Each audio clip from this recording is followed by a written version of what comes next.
अस्सलामुअलैकुम dear reader and listeners. Urdu novels library में आपका ढेर सारा वेलकम।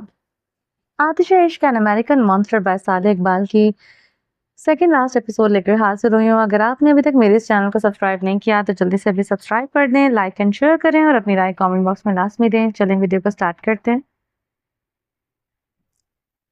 अमायमा के चेहरे पर अलग सी चमक थी जो सिकंदर के चेहरे पर मुस्कुराहट का बायस बन रही थी। लगता है थकान अभी से दूर होने लगी है। अभी तो हम मंजिल पर भी नहीं पहुंचे। सिकंदर गाड़ी को एक वसी और खूबसूरत सी इमारत के सामने ले जाते पार्क करते हुए कहता है, लग तो मुझे भी यही रहा है। अमायमा सिकंदर के चेहरे की तरफ देखते हुए हंसते हुए कहती है, चलो आ जाओ, तुम्हारे चेहरे की मुस्कुराहट में और चार चांद लगाता हूँ, किससे तुम्हारा मूड वही फ्रेश हो जाएगा।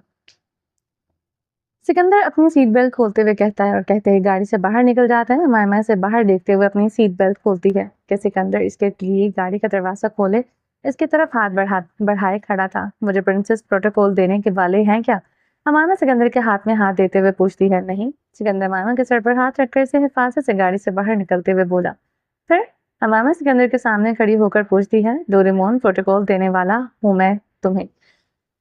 सिकंदर अमायमा का गाल खींचते हुए कहता है, आप नहीं सुधरेंगे। अमायमा गहरी सांस लेते हुए कहती है, अल्हम्दुलिल्लाह मैं पहले ही बहुत सुधरा हुआ हूँ, एक काबिल डॉक्टर हूँ मैं। सिकंदर अपनी सीने पर हाथ रखे हुए सर झुकाकर कहता है और साथ साथ अब एक करप्ट बिजनेसमैन भी है आप। अमायमा सिकंदर की मालूमात में इजाफा करती है। हाय सदके जाऊं तुम मेरी बीवी कितने अच्छे से जानती है मुझे। सिकंदर अमायमा के गाल पर किस करते हुए कहता है। अमायमा इसकी हरकत मुस्कुराकर सिकंदर को देखती है और देखते ही वो नजरें पीछे की तरफ घुमाते ही वो जैसे पीछे मुंह करती है, इसका मुंह खुले का खुला रह जाता है। सफेद रंग का कदीम खूबसूरत महल नुमा घर जो मुकम्मल सफेद रंग की चादर में लिपटा हुआ था, इसके अंदर की चमकती हुई रोशनियां दूर से साफ दिखाई दे रही थी। माशाल्लाह।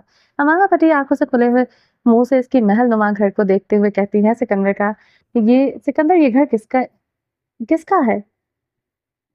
अमामा की आंखों में इस घर की रोशनियों की चमक दमक दमकी थी जो इसको अपनी सांसें भूलने पर मजबूर कर रही थी। तुम्हारा है। सिकंदर की नजरें मुसलसल अमामा के चेहरे पर होती हैं। इससे वो नजरें हटा ही नहीं पा रहा था। सिकंदर के दिल में सुकून उतर रहा था अमामा को खुश देखकर। मीरा। अमामा सिकंदर को टमटमाती हुई नजरों से देखते हुए अपने बाएं हाथ से अपनी तरफ का इशारा करते हुए पूछती है, जी आपका। सिकंदर अमामा का हाथ मजबूती से पकड़कर घर की तरफ बढ़ने लगता है। जिस जगह खड़े थे इस घर इससे काफी दूर था। सिकंदर गाड़ी से चंद कदम आगे बढ़ता है तो सामने 7 सीढ़ियां होती है।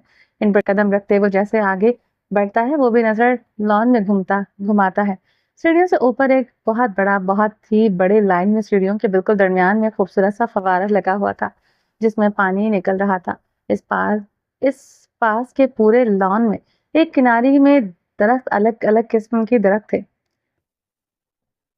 दरख्तों के आगे किनारी बनी हुई थी जिसमें हर किस्म के फूल लगे हुए थे और फूल तरोताजा खुले हुए थे। अमामा का दिल को बाहर की खूबसूरती देखकर ही पिघल गया था। चेहरे पर 4 वोल्ट का बल्ब जगमगा रहा था। वैसे आप ये सब मेरे नाम क्यों खरीद रहे हैं? आजकल गर्विदा करना चाहते हैं आप मुझे अपना? अमामा अपने सामने चलते हुए सिकंदर की पुष्ट देखते हुए पूछती है, हाँ ना, करना तो चाहता हूँ पर लालच से कर नहीं, मोहब्बत से कर करना। सिकंदर महल नुमा घर के दरवाजे पर पहुंचकर कहता है। दोनों घर के दरवाजे के बाहर होते हुए दरवाजे को देख रहे थे। पहला कदम तुम रखोगे, फिर अंदर, फिर मैं। सिकंदर अमामा का हाथ छोड़ते हुए खुद एक कदम पीछे की तरफ उठाते हुए कहता है, मैं क्यों? अमामा सिकंदर की तरफ रुख मोड़कर पूछती है, क्योंकि ये तुम्हारा घर है, तुम्हारे लिए खरीदा है मैंने। इसको मैं इसको मैं मेरे पहले जाने का जो इसलिए इसमें मेरे पहले जाने का जवाब ही नहीं बनता। सिकंदर दोनों हाथ कमर पर बांधे हुए कंधे उचकाते हुए कहता है, आप अपने काले कारनामों को छुपाने के लिए ये सब चीजें मेरे नाम पर खरीद रहे हैं। अगर कभी कोई फंसा तो वो मैं होंगी, आप नहीं। अमामा सिकंदर की तरफ देखते हुए इसकी आंखों में देखते हुए कहती है, तुम पर खर्च किया हुआ पैसा मेरी मेहनत की कमाई का है, पागल नहीं हूँ जो मैं हराम चीज की हलाल इंसान पर खर्च करूंगा। सिकंदर अमामा के चेहरे को अपने हाथों में पकड़े हुए प्यार से कहता है, इतना प्यार करते हैं? मैंने कभी सीधे मुंह आपसे बात नहीं की, फिर भी। अमामा सर उठाकर दरवाजे की चौखट पर खड़ी सफेद रोशनियों में सिकंदर की आंखों में चमक देखते हुए पूछती है, तुम्हें यकीन नहीं आ रहा अभी भी? सिकंदर मामा की आंखों में देखते हुए पूछता है, नहीं आ रहा। आप जैसे बदतमीज खड़ूस अनापरस्त रड़ीले इंसान को कैसे मुझ जैसी लड़की से मोहब्बत हो सकती है जिसने कभी नजर उठाकर आपको देखना पसंद नहीं किया? अमामा अपने दिल में और दिमाग में उठते हुए को पूछ लेती है। सामने खड़े शख्स के एहसासात से वो अच्छे से वाकिफ थी और वाकिफ होती भी कैसे ही नहीं। इसके दिल में भी अब वही एहसासात जो पैदा हो चुके थे। सिकंदर की मोहब्बत पर यकीन था और इसको, और लेकिन वो भी इससे पहले इजहार मोहब्बत सुनना चाहती थी। सिकंदर की इससे मोहब्बत की वजह सुनते हुए अमामा के दिल में खुशी की लहर दौड़ जाती है। वो आज इसके मुंह से निकले लफ्जों को सिर्फ सुनना ही नहीं बल्कि महसूस भी करना चाहती थी। तुमने मुझे नज़र उठाकर देखा नहीं, इसलिए मेरी नज़र तुम पर रुक गई थी। वो कहते हैं ना कि नज़र नज़र का फ़र्क होता है मेरी जान। तुमने मुझे नज़र उठाकर देखना गवारा नहीं किया और मैंने एक नज़र में तुम्हें इतना देख लिया कि फिर कुछ और देखने का दिल ही नहीं किया। तुम्हारा मुझे नज़रअंदाज करना बहुत मुझे पसंद आया था। हम क्रिमिनल्स की दुनिया का असूल है, जो नज़रअंदाज करे हमें इसके हर अंदाज को अपनाया जाए, क्योंकि जो हमें नज़रअंदाज करे वो कोई आम तो नहीं। सिकंदर अमामा के माथे पर बोसा देते हुए कहता है, मुझे कोई मसला नहीं है, मैं पूरी रात यहाँ खड़ा होकर तुम्हारे साथ बातें कर सकता हूँ, लेकिन अंदर जाना भी ज़रूरी है क्योंकि दिन में यहाँ की चमक दमक फीकी हो जाएगी।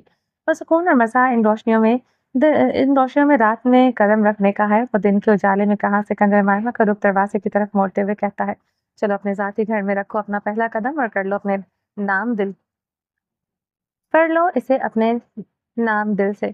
सिकंदर दोबारा अपने दोनों हाथ कमर पर बांध लेता है। इस घर के कागजात पर आपने मेरा नाम लिखवा दिया? अमायमा मुड़कर सिकंदर से पूछती है। हाँ हाँ मिस्टर हाँ हाँ मिस्टर हिलाते हुए कहता है। क्या नाम लिखवाया? अमायमा मुस्कुराते हुए पूछती है। अमायमा सिकंदर आलम। सिकंदर ठहर ठहर कर जवाब देता है। बिल्कुल अमायमा सिकंदर आलम, जब हमारा नाम एक है तो ये घर सिर्फ मेरा कैसे हुआ? सिकंदर अमायमा के पास आए, इसका हाथ कमर से हटाते अपने हाथों में कैद किए मुस्कुराते हुए सिकंदर के चेहरे को देखती है। काफी समझदार हो गई हो। सिकंदर अमायमा के हाथ को मजबूती से अपने हाथ में कैद करते हुए कहता है। अल्हम्दुलिल्लाह पैदाइश हूँ, अमायमा हंसते हुए जवाब देती है। चले अब अपने घर। अमायमा बड़ी बड़ी आंखें किए पूछती है। वो अंदर जाने के लिए बेचैन हो रही थी। चलो फिर। सिकंदर अमायमा दोनों हाथों में हाथ डाले घर के दरवाजे पर अपने दूसरे हाथ से खोले।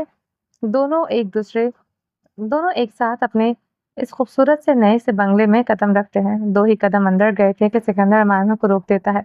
रुको, ऐसे नहीं अंदर जाओगी। सिकंदर अमायमा का हाथ छोड़ते हुए कहता है। क्या मतलब? अमायमा हैरानगी से पूछती है। मतलब ये कि ये लो। सिकंदर घर में दाखिल होते ही सामने पड़े टेबल से एक बड़ा गिफ्ट बॉक्स उठाकर अमायमा की तरफ लाता है। ये क्या है? अमायमा बुक्स पकड़ते हुए पूछती है। तोहफा है तुम्हारे लिए। सिकंदर जेब में हाथ डालते हुए अमायमा को देखते हुए कहता है। तोहफा किस लिए? अमामा तजस्सुस भरी नज़रों से देखते हुए पूछती है। आज की रात एक खूबसूरत सी शुरुआत करने के लिए जाओ जाकर तैयार हो जाओ। कैसी खूबसूरत शुरुआत? सिकंदर अपनी बातों में मुकम्मल अमामा को घुमा चुका था। वो पता लग जाएगा। तुम जाओ जाकर तैयार हो जाओ। सिकंदर अमामा का रुख मोड़कर इसके पीछे बने हुए गेस्ट रूम की तरफ इशारा करता है। सिकंदर, आप क्या करने का सोच रहे हैं? अमामा मुड़कर हैरान कुन नजरों से देखते हुए पूछती है। वही मेरी जान, जो आज तक सिर्फ सोचता आया हूँ, आज वो करने का इरादा हो गया है मेरा। अमामा के चेहरे को अपने हाथों में पकड़े हुए प्यार से कहता है।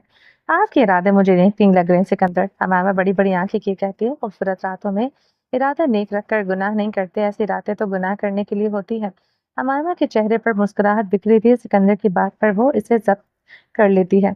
मैं आती हूँ, अमामा कहते ही सिकंदर के हाथों से अपना चेहरा आजाद करवाए फर्स्ट फ्लोर पर बनी दाएं हाथ की तरफ एक खूबसूरत से गेस्ट रूम में चली जाती है, जो फुली फर्निश्ड था।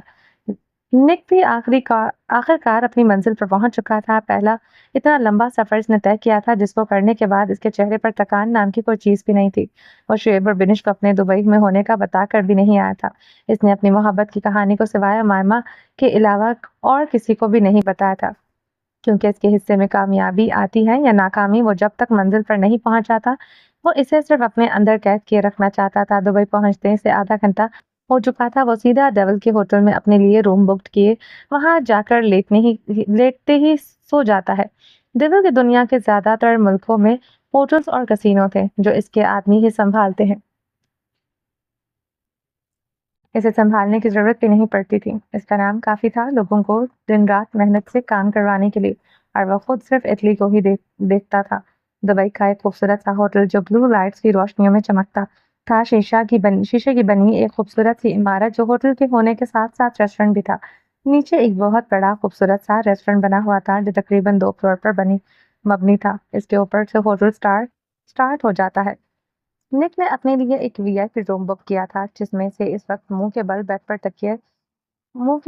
मुंह के बल बेड पर तकिए में मुंह दिए सोया पड़ा था।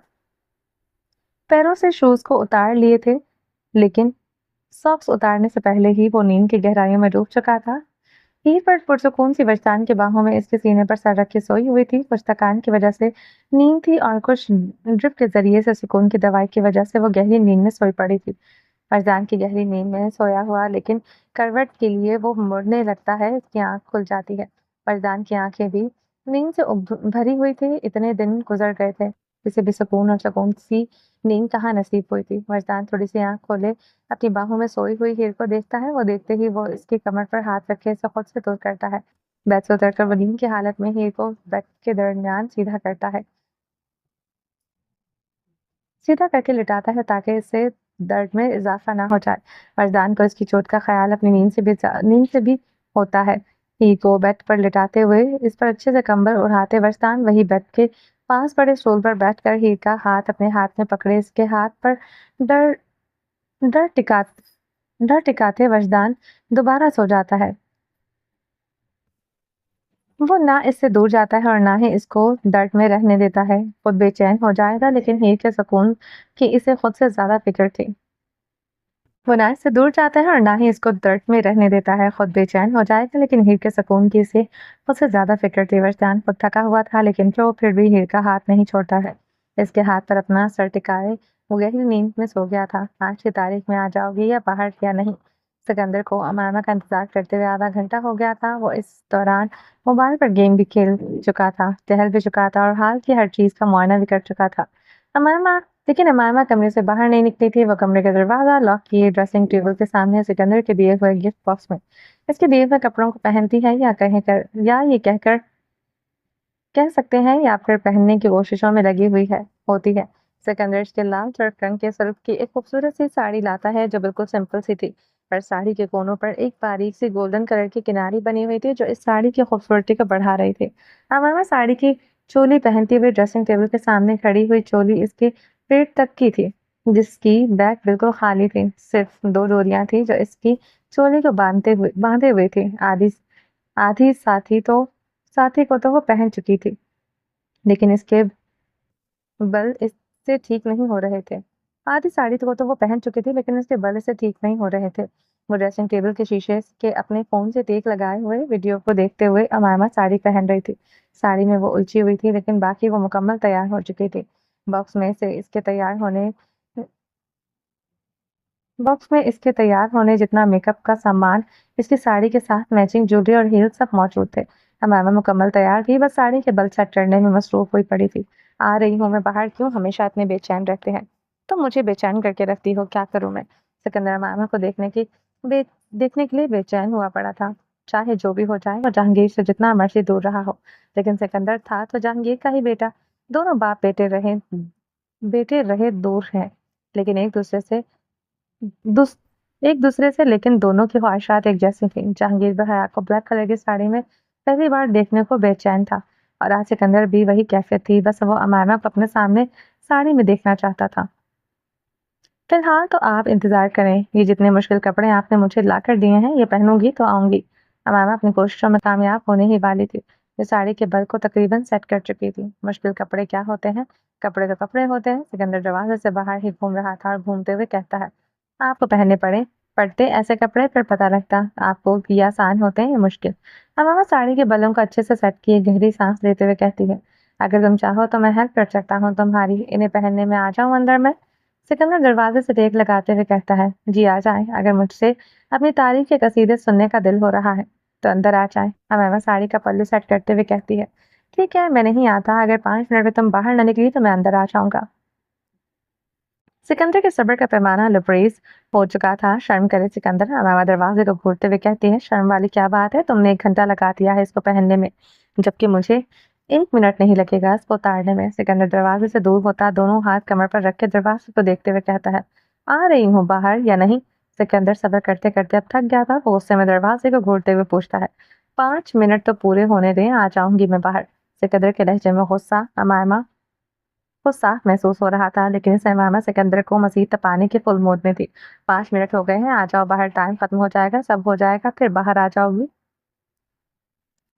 सिकंदर कमर से हाथ छोड़ हाथ छोड़ते मुड़कर हाल में लगी एक बड़ी सी वॉल क्लॉक की तरफ देखते हुए कहता है, 1 मिनट रोके, बस आई। अमायमा, सिकंदर घड़ी को देखते हुए आवाज लगाता है। जी, अमायमा हील्स पहनते हुए जवाब देती है। मैं ऊपर जा रहा हूँ, सीधी ऊपर आ जाना। सेकंड फ्लोर पर दरमियान वाला रूम, दरवाजा खुला होगा, वहीं आ जाना। 1 मिनट के अंदर, ठीक है? सिकंदर सेकंड फ्लोर की तरफ देखते हुए कहता है। अच्छा, आप चले, मैं आ रही हूँ। अमायमा अपने टांग रखे हील्स पहनते हुए जवाब देती है। सिकंदर सेकंड फ्लोर के दूसरे कमरे की खूबसूरत सी गैलरी में खड़ा होकर आसमान की तरफ धड़कते हुए दिल से देख रहा था। नजरें मुसलसल कभी आसमान तो कभी अपने हाथ में पहनी हुई घड़ी की तरफ टिकी हुई होती हैं। कहाँ रह गई मामा? यहाँ सब शुरू हो जाएगा, फिर तुम आओगी क्या? सिकंदर अपने हाथों को मसलते हुए बेचैनी से धड़कते हुए दिल से आसमान की तरफ देखते हुए कहता है, नहीं आ गई मैं। दरवाजे में खड़ी हुई अपनी साड़ी का पल्लू हाथ में पकड़ते हुए सिकंदर के बुर्श को देखते हुए कहती है, और कहते ही वो कमरे की तरफ देखती है जो फूलों से सजा हुआ था। हर तरफ लाल गुलाब थे और इनसे उड़ती खुशबू। कमरे की लाइट्स बंद थी। पूरे कमरे में मोमबत्तियां जलाई हुई थी जो कमरे को रोशन किए हुए थी।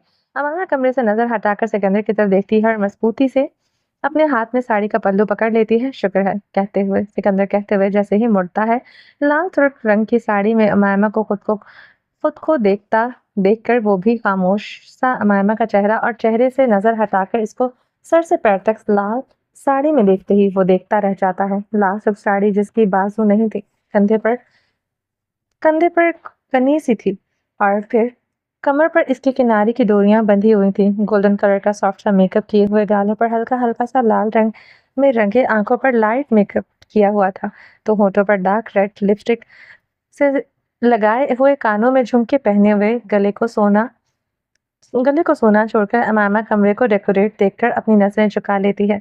सिकंदर ने उल्टी की लड़की को इस रूप में रूप से बरअक्स बनाए इटली की इस लड़की को रूप से बरअक्स बनाए सामने खड़ा किए हुए थे। इसे अंदाजा नहीं था कि अमामा पर यह रंग इतना खूबसूरत लग सकता है। अमामा नजरें झुकाए हुए दरवाजे में खड़ी हुई थी। सिकंदर अमामा की नजरें हटाने से कासिर था। अमामा की तरफ बढ़ते हुए इसके चेहरे को ही देखे जा रहा था। सिकंदर अपना कोट पहले से ही उतारकर सोफे पर फेंक चुका था। सिकंदर ब्लैक कलर की शर्ट जिसके बाजू को कोहनियों तक फोल्ड कर चुका था, अमामा को टिकटुकी बांधे देखते हुए इसके सामने जा खड़ा होता है। बिना कुछ बोले वो इसका साड़ी का मजबूती से पकड़ा हुआ हाथ इसकी साड़ी से हटा कर इसे पकड़कर अमामा को अपनी तरफ खींचता है। खींचते ही इसकी कमर पर हाथ रखे इसे अपने सीने से लगाए वो हाथ बढ़ाकर कमरे के दरवाजे बंद करता है। अमामा के कमर पर कुछ भी नहीं था। सिकंदर का हाथ इसकी उंगली वो बासानी अपनी कमर पर महसूस कर रही थी ही उसमें अमामा सिकंदर के कंधे पर बासानी पहुंची हुई थी। सिकंदर दरवाजा बंद करते अमामा के कमर पर गिरफ्त मजबूत करते इसके जिस्म की खुशबू अपने अंदर समाने लगता है। आंखें बंद किए वो इसको महसूस करता है, इतनी देर लगा दी तुमने, मैं कब से तुम्हारा इंतजार कर रहा था। सिकंदर अमामा के कान के करीब सरगोशी नुमा अंदाज में कहता है। वो अमामा सिकंदर से दूर होने की कोशिश करती है, पर सिकंदर अमामा की कमर पर अपना दूसरा हाथ रखकर भी इसे अपनी बाहों में कैद कर लेता है। वो मैं क्या, पता है ना सिकंदर आलम से सब्र को आजमाने की सजा कैसी हो सकती है। सिकंदर झुककर अमामा की गर्दन पर अपने लब रखते हुए कहता है। मैं आ रही थी, इसमें उलझ गई थी। सिकंदर के लब अब अपनी गर्दन पर महसूस करते अमामा की सांसें रोकने वाली हो गई थी। अमामा अपने आप को नॉर्मल करते हुए अपनी साड़ी की तरफ इशारा करते हुए कहती है, तो मैंने कहा था ना मेरी जान, मुझे अंदर आने दे देती, मैं मदद कर देता तुम्हारी। सिकंदर गर्दन को आजाद किए अमामा की आंखों में देखते हुए कहता है, आप कैसे मदद करते? अमामा सिकंदर की आंखों में देखते हुए पूछती है, मैं तुम्हें इसे पहनने ही नहीं देता। जब बाद में इसने उतरना ही था तो मेरे हाथों अमामा की साड़ी को अपने हाथों में पकड़े इसको चूमते हुए कहता है, सिकंदर बहुत देर हो गई है, घर चलते हैं, सब इंतजार कर रहे होंगे। अमामा अपनी साड़ी इसके हाथ से निकाल कर हिचकिचाते हुए कहती है, और कहते ही मुड़कर सिकंदर की कैद से निकलकर मुड़कर दरवाजे को खोलने लगती है। सिकंदर अमामा को कमरे से मुड़कर इसका रुख अपनी तरफ मोड़ते हुए अमामा को दरवाजे को पिन किए इसके हाथों को अपने हाथों में पकड़े दोनों हाथों को दरवाजे से पिन कर देता है। तुम्हें और कमरे को इतना तैयार मैंने सिर्फ दूर से देखने के लिए तो नहीं किया है। सिकंदर अमामा की आंखों में देखते हुए इसकी मुस्कुराते हुए कहता है, पहले तो कर लें जो करने आए हैं, फिर चलेंगे घर भी। सिकंदर अमामा के होठों को फोकस में लेते हुए कहता है, सुहागरात मनानी मेरी जान, एक की रात, हम दोनों के एक होने की रात है। सिकंदर झट से अमामा के हाथ छोड़ता है और इसकी कमर पर दोनों हाथ रखे इसे अपने सीने से लगाए बाहों में कैद करता सिकंदर नहीं। अमामा के दिल की धड़कनें तेजी से बढ़ने लगी थी, जैसे इस अभी इसका दिल पसलियां तोड़कर बाहर आ जाएगा। क्यों नहीं मेरी जान, वैसे तो शादी की पहली रात को ये कर लेना चाहिए था, लेकिन कोई अभी भी कुछ खास देर नहीं हुई। हम अपने नए घर में रहने की शुरुआत अच्छी यादों से करते हैं। सिकंदर अमामा के होठों पर चुपते हुए कहता है। सिकंदर बस चुप हो जाएं, आप कुछ मत बोले। सिकंदर अमामा के होठों पर अपने सब रख ही देता है। इससे पहले ही वो उससे मुंह पर हाथ रखे से खामोश करवा चुकी थी। अमामा सिकंदर की बातों पर लाल सुर्ख होने लग गई थी। नजर उठाकर सिकंदर की आंखों में देखना इंतहाई मुश्किल हो गया था। इसके लिए मेरी बातें सुनते ही तुम्हारी हालत खराब हो रही थी। जब मैं सब करूंगा तो क्या बनेगा तुम्हारा। सिकंदर अमामा की उठती गिरती पलकों को देखते हुए, इसकी रुकी हुई सांसों को सुनते हुए कहता है, चलो 2 पल के लिए तुम्हें सांसें लेने दे देता हूँ, फिर तुम्हारी सांसों पर काबू हो जाऊंगा मैं। सिकंदर अमामा के कमर से हाथ हटाते हुए कहता है, टाइम हो गया है, आ जाओ, कुछ देखता हूँ मैं तुम्हें। सिकंदर हाथ पकड़ते हुए अमामा को गैलरी की तरफ लिए बढ़ता है। क्या देखना है? अमामा तजस्सुस से पूछती है। आ जाओ, दिखाता हूँ। सिकंदर गैलरी की तरफ बढ़ते हुए कहता है, 3, 2, 1। सिकंदर गिनती कर रहा था और अमामा हैरानगी से उसके चेहरे की जानिब देखने लगती है। Welcome to the Italian another beautiful world my love. Sikandar कहता है और पूरे स्टेट की लाइट्स ऑफ हो जाती हैं। हर तरफ अंधेरा ही अंधेरा छा जाता है। अमामा सिकंदर से नजरें हटाए अंधेरे की तरफ देखती है, जिसमें कुछ भी नजर नहीं आ रहा था। नीचे नहीं मेरी जान, ऊपर देखो। सिकंदर आसमान की तरफ देखते हुए कहता है, और जहाँ आसमान पर welcome Italians in another beautiful state, हर तरफ पटाखे और गोलियों की आवाजें सुनी शुरू हो जाती है। वो थमती है तो लोगों की खुशी के मारे हंसी की आवाजें। अमामा की नजर आसमान पर हुई थी। फुलझड़ियां, अनार और न जाने किस किस किस्म के पटाखे जलाए जा रहे थे, जो आसमान में जाते ही खुल जाते थे।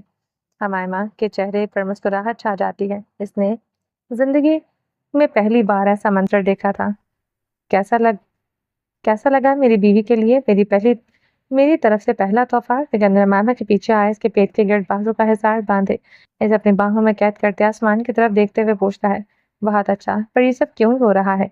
अमामा गर्दन मोड़कर सिकंदर से पूछती है, क्योंकि ये स्टेट आज ही मुकम्मल हुआ है। ये इटली के मुल्क में एक और छोटी सी इटली की दुनिया बनाई गई है, जो यहाँ के सिर्फ और सिर्फ अमीर लोगों के लिए है। ये सब जो है ना, वो सब पेंट हाउस है। सिकंदर गैलरी से बाहर आमने सामने आसपास बनी हुई बिल्डिंग की तरफ इशारा करते हुए कहता है, सिर्फ ये एक वाहिद घर था इस स्टेट में जो यहाँ के मालिक का था, पर अब जिसे मैंने खरीद लिया है। सिकंदर मामा के कमर से इसके बिखरे बालों को हटाते हुए कहता है, पर आपका खरीदने की क्या जरूरत थी? आप तो पहले ही हवेली में रहते हैं। सिकंदर अमायमा के कंधे पर अपने लब रखने लगता है कि अमायमा पलटकर सिकंदर की आंखों में देखते हुए पूछती है। अमायमा के पलटने पर ही सिकंदर गहरी सांस लेता है। वो मेरी हवेली नहीं है। सिकंदर अमायमा की आंखों में देखते हुए कहता है, क्यों नहीं है? आप टेबल के बेटे हैं, जो इनका है वो आपका है। आपको इतने पैसे खर्च करने की क्या जरूरत थी? अमामा सिकंदर की आंखों में देखते हुए कहती है, तुम आज की रात भी बातें करके इसको बर्बाद करना चाहती हो। सिकंदर अमामा की कमर पर हाथ रखते हुए गुस्सीले लहजे में कहता है, आप गुस्सा कर रहे हैं मुझ पर? मैंने ऐसा क्या कहा? अमामा कहती है, अपना सर झुकाए सिकंदर को खुद से दूर किए वो कमरे की तरफ अंदर बढ़ने लगती है। सिकंदर अमामा की कमर को इस पर लटकती हुई डोरियों को देखते हुए वो गहरी सांस लेते झट से इसके करीब आ जाता है और अमामा की डोरी को अपने हाथ में पकड़ लेता है। सिकंदर, ये क्या कर रहे हैं आप? छोड़े मेरी डोरी को। अमामा धड़कते दिल से मजीद तेजी से बढ़ती हुई धड़कनों से गहरी सांस लेते हुए कहती है, अगर तुमने एक कदम भी आगे बढ़ाया तो मैं इसे खींच दूंगा। सोचो फिर क्या होगा तुम्हारे साथ। सिकंदर इसे खींचते हुए ही कहता है और साथ ही साथ अपनी शर्ट के बटनों को भी खोलने लगता है। सिकंदर, नहीं, प्लीज छोड़े आप मुझे, मैं नहीं चाहती कहीं। अमामा अपना कमर से बढ़ाए अपनी डोरी को पकड़ने की पूरी कोशिश करती है। छोड़ना ही तो नहीं चाहता मेरी जान, अगर जबरदस्ती तुम छुड़वा दोगी तो ये टूट जाएगी। आ जाओ वापस पीछे मेरे पास। सिकंदर अपनी उंगली में डोली को बिल देते हुए कहता है। सिकंदर, आपके इरादे ठीक नहीं लग रहे हैं मुझे। मैं नहीं आऊंगी आपके पास।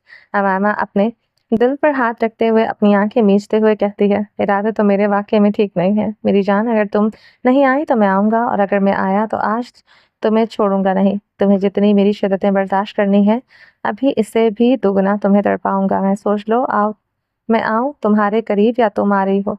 सिकंदर शर्ट का दूसरा बटन खोलते हुए कहता है। सिकंदर, आप क्यों तंग कर रहे हैं मुझे? छोड़िए मुझे। अमामा बेबसी से कहते हैं, पर मुड़कर सिकंदर को नहीं देखती है। तो तुम नहीं आ रही हो? फिर मैं आऊँ? सिकंदर डोरी को खींचते हुए कहता है, आ रही हूँ मैं, आप रुक जाएं। अमामा अपनी बढ़ती हुई धड़कनों को कंट्रोल करते हुए पीछे की तरफ कदम बढ़ाती है और सिकंदर के सामने खड़ी होती है। मुड़ जाओ। सिकंदर अमामा को अपने सामने खड़ा देखते हुए कहता है। सिकंदर के कहने पर वो अपनी धड़कनों को रोकते हुए अपने हाथों में साड़ी मजबूती से पकड़े वो सिकंदर के सामने मुड़कर खड़ी हो जाती है। तुम प्यार से मेरी बात नहीं मानती हो, इसलिए मुझे मजबूरन तुम्हें तंग करना पड़ता है। अमामा की कमर से बाल हटाते इसकी काली कमर को देखते हुए इस पर अपनी उंगली फेरते हुए अमामा के करीब आता है। इसकी गर्दन पर अपनी लप रखते हुए अपनी आंखें बंद करते हुए कहता है। सिकंदर के लबों शिद्दत पर अमामा अपनी आंखें बंद कर लेती है। सिकंदर इसकी डोरी को छोड़ते हुए इसके कंधे पर लगी स्ट्रैप पिन को खोलने लगता है। अमामा सिकंदर की हरकत पर झट से इसकी तरफ मुड़ जाती है। वो जैसे ही मुड़ती है, साड़ी के पल्लू के नीचे से अमामा के पेट पर सिकंदर का हाथ होता है। डर रही हो? सिकंदर थोड़ी सी पकड़कर इसका चेहरा ऊपर किए पूछता है। नहीं, तो नहीं लगना चाहिए। अमामा सिकंदर की आंखों में देखते हुए कहती है, नहीं लगना चाहिए, इसमें डरने वाली क्या बात है? मैं महरम हूँ। जो होगा हमारे दरमियान वो सब जायज़ होगा। सिकंदर अमामा की थोड़ी पकड़े हुए इसकी आंखों में देखे हुए इसके होठों के करीब आता है। अमामा कहने ही लगती है कि सिकंदर के होठों पर काबूज हो चुका था। इसके होठों पर झुके हुए इसकी गर्दन पर हाथ रखे दूसरे हाथ से इसकी गिरफ्त पर कमर पर गिरफ्त बढ़ाए अमामा के होठों पर अपनी शिद्दतें लुटाने लगता है। अमामा अपनी आंखें बंद किए सिकंदर की शर्ट को मुट्ठी में जकड़े इसके लम्स पर अपनी शिद्दत पर खुद को सिराफ करने लगती है। सिकंदर अमामा के लबों को आज़ाद किए इसे बाहों में उठाए बेड की तरफ बढ़ता है। अमामा को बेड पर लेटाते ही वो अपनी शर्ट उतारे बेड पर फेंके, फिर अमामा पर झुके इसके लबों पर काबूज हो चुका था। अमामा के हाथों की उंगलियों की खाली जगह पर अपनी उंगलियां फंसाए वजदान इस पर झुके मुकम्मल तौर पर इसे अपने आप में कैद कर चुका था। इसकी शिद्दतें इतनी थी कि अमामा बासानी सांस ले पा रही थी। सिकंदर 2 पल के लिए इसके होठों को रिहाई बख्शी इसकी गर्दन पर झुके शिद्दत से भरे लब रखने लगता है। एक हाथ को छोड़े वो इसके कंधे से साड़ी का पल्लू हटाए इसके कंधे पर आ झुकता है। अमामा अपनी आंखें मजबूती से बंद किए सिकंदर को इसकी मोहब्बत को महसूस करने लगती है।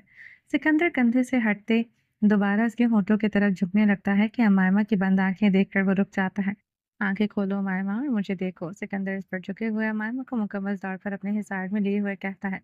नहीं सिकंदर, अमायमा बंद आंखों से जवाब देती है। आंखें खोलो अपनी अमायमा, वरना बर्दाश्त करना मुश्किल हो जाएगा तुम्हारा। सिकंदर अमायमा के कंधे पर अपनी लब रखते हुए कहता है। वो आप पहले ही मुश्किल कर रहे हैं। अमामा अपना कंधा उचकाने की कोशिश करते हुए कहती है, अभी तो मैंने कुछ किया ही नहीं। अगर अभी आंखें खोलकर मुझे नहीं देखा तो फिर जो होगा। सिकंदर ने के धमकाना लहजे पर अमामा झट से आंखें खोल लेती है। आप अभी भी मुझे धमकी दे रहे हैं? इस हालत में भी? अमामा अपने आप को सिकंदर के हिसार में देखते हुए कहती है, ये हुई ना बात मेरी जान, अब अगर दोबारा अपनी आंखें बंद की तो मैं तुम्हारे साथ अच्छा नहीं करूंगा। अमामा के होठों पर अपने लब रखते हुए कहता है, आप अभी भी मेरे साथ अच्छा नहीं कर रहे।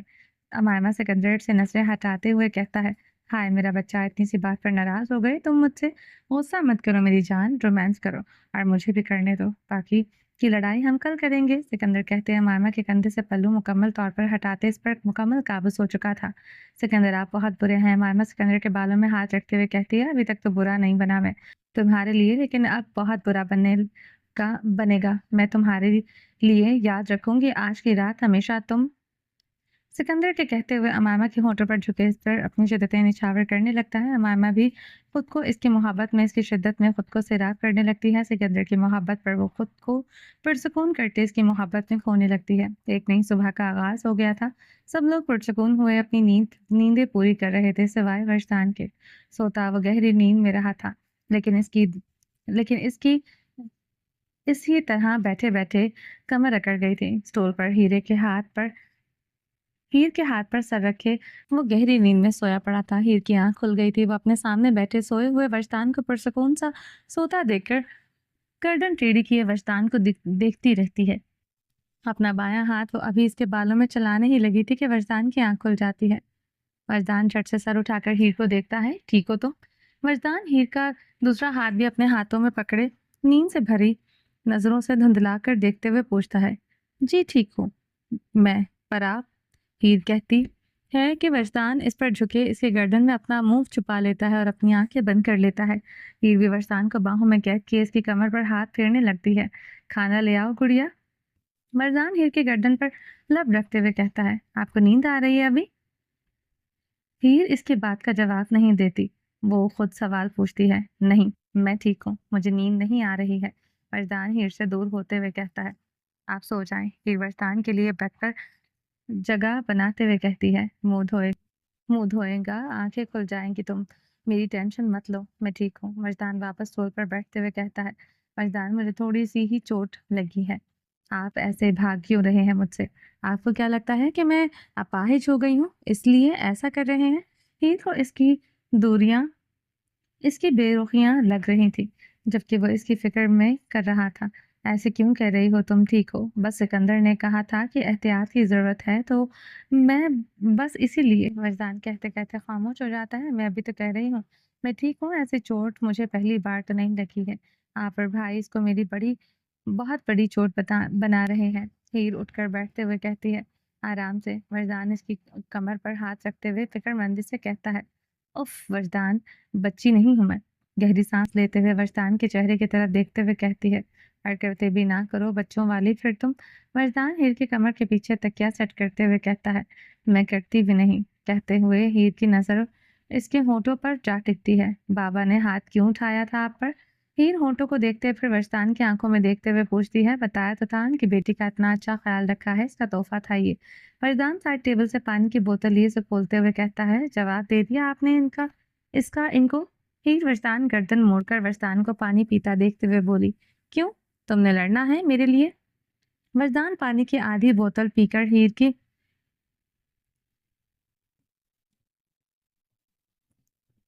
वरदान गर्दन हीर वरदान गर्दन मोड़कर वरसान को पानी पीता देखते हुए बोली, क्यों, तुमने लड़ना है मेरे लिए? वरसान पानी की आधी बोतल पीकर हीर की तरफ बढ़ाते हुए तजस्सुस व जुस्तजु से पूछता है, जाहिर है जब मैं इन्हें एक बात क्लियर कर चुकी हूँ तो मेरे माँ बाप फिर दूसरी ट्रैक कर वापस क्यों जा रहे हैं? हीर पानी की बोतल पकड़ते हुए कहती है, वो माँ बाप है तुम्हारे, फिक्र है तुम्हारी, ये तो होगा। मर्दान मुसलसल हीर को देखते हुए कहता है, जो किसी ख्याल में खो चुकी थी। फिक्र का मतलब ये तो नहीं है कि आप किसी पर भी हाथ उठाओ, वो किसी की भी जिंदगी का फैसला कर दो। हीर गुस्से में जवाब देती है। हीर के जवाब पर वरदान कमरे की खिड़की की तरफ बढ़ता है और बढ़ते ही दोनों हाथों से खिड़की खोले और सूरज की किरणें अपने चेहरे पर पड़ती महसूस कर वो सर झुकाकर गहरी सांस लेता है। हीर आलम से हीर वरदान ईमान का सफर तय हो चुका है। वरदान धीरे से बंद आंखों से कहता है, हीर को वरदान ने अपना बना लिया है। तुम्हारी बेटी को आज तुम पर गुस्सा आ रहा है, मुबारक हो, तुम्हारी तबाही का आगाज तुमने अब खुद किया है। अब तुम्हारी बारी, डबल हाथ उठाया था मुझ पर, इसकी सजा तो मिलनी चाहिए तुम्हें। वरदान आंखें खोले खिड़की से बाहर आसमान की तरफ देखते हुए कहता है। वरदान एक बार फिर से गहरी सांस लेता है और मुड़कर हीर को देखता है, जो खुद भी किसी सोचों में खोई हुई थी। इतनी टेंशन किस बात की ले रही हो, मैं तो यही हूँ। वरदान हीर की तरफ बढ़ते हुए कहता है। वरदान घर चले अपनी जानिब से बढ़ता देखकर पूछती है, अभी नहीं, आजकल तुमने और यहाँ रुकना है। वरदान हीर के हाथ से पानी की बोतल लेते हुए कहता है, पर मैं बिल्कुल ठीक हूँ। हीर अपनी बात पर जोर देते हुए कहती है, जानता हूँ तुम ठीक होगी, लेकिन एहतियात भी तो जरूरी है। तुम्हारे मामले में लापरवाही तो नहीं कर सकता ना मैं। वरदान हीर के पास बैठकर बैठते हुए कहता है। हीर के सर पर अब एक अजीब टेंशन सवार हो चुकी थी, जैसे वरदान बासानी महसूस कर रहा था। खूबसूरत लग रही हो। वरदान हीर का मूड बदलने के लिए कहता है, ये सारी बातें मुझ पर काम नहीं करती हैं मियाँ जी। हीर अपने पीछे कमर से लगे तकिए से सर टिकाते हुए कहती है, सच में लग रही हो। सोच रहा हूँ तुम्हें सर से पैर तक ऐसा मोटा कर दूं। वरदान हीर के हाथ को अपने हाथ में पकड़े हुए इसकी तरफ देखते हुए कहता है, जी नहीं, मुझे मोटा नहीं होना। हीर वरदान के हाथ पर थप्पड़ मारते हुए कहती है, क्यों नहीं होना, मैं तो करूंगा। आज के बाद तुम घर से बाहर नहीं जाओगी, घर में रहोगे, और घर में भी तुम फ्री नहीं रहोगे। सारे दिन मैं तुम्हें कुछ ना कुछ खिलाता रहूंगा, जिससे तुम मोटी हो जाओगे। वरदान हीर के गाल खींचते हुए हंसते हुए कहता है। वरदान की बात पर भी हीर मुस्कुरा देती है, पता है आजकल तुम वैसे वैसे लग रही हो जैसी मैंने तुम्हें पहली बार देखा था। वरदान सर झुकाए हीर के हाथ पर लगे कनोले को देखते हुए कहता है, और कहते ही वो मंजर सोचे वो मुस्कुरा देता है। कैसी? हीर वरदान के चेहरे पर मुस्कुराहट देखते हुए कहती है, सफेद कपड़ों में, हाथ में हील पकड़े, रो रो कर गोलगप्पे जैसा क्यूट सा चेहरा किए, गालों को और नाक को लाल किए, बिल्कुल ऐसी अप्सरा की तरह लग रही थी तुम। पर एक चीज चेंज है, वरदान कहते कहते सर उठा लेता है। किस चीज की? हीर वरदान की बातों में खोने अपनी सोचों से आजाद हो रही थी। तुम्हारी आंखें। वरदान हीर की आंखों में देखते हुए कहता है। तब ब्राउन थी, अब ये अब सुरमई हो गई हैं। वरदान कहते कहते बेड पर घुटने के बल खड़ा होते ही हीर की आंखों पर अपने लब रख देता है। तुम्हारी इन ब्राउन आंखों ने मुझे तुमसे मोहब्बत में मुब्तला किया था, लेकिन इन सुरमई आंखों ने तुमसे इश्क करवा दिया है मुझे, इसलिए तुम्हारी हिफाजत तो मुझे खुद से पहले ही करनी पड़ेगी। हीर के चेहरे के करीब आए इसकी आंखों में देखते हुए कहता है। वरदान के लिए इसका अपना आप अपना आप इतना ज़रूरी नहीं है जितनी तुम हो। तुम्हारी छोटी सी चोट भी मुझे पहाड़ लगती है, इसलिए मेरी जान आज का दिन इस वर इस वर यहाँ रह लो। मुझे तसल्ली हो जाने दो कि तुम मुकम्मल तौर पर ठीक हो। फिर हम कल अपने घर चलेंगे। अपनी बात मुकम्मल करते ही हीर के माथे पर बोसा दे देता है। रह लूंगी ना? रह लोगी ना आज का दिन यहाँ?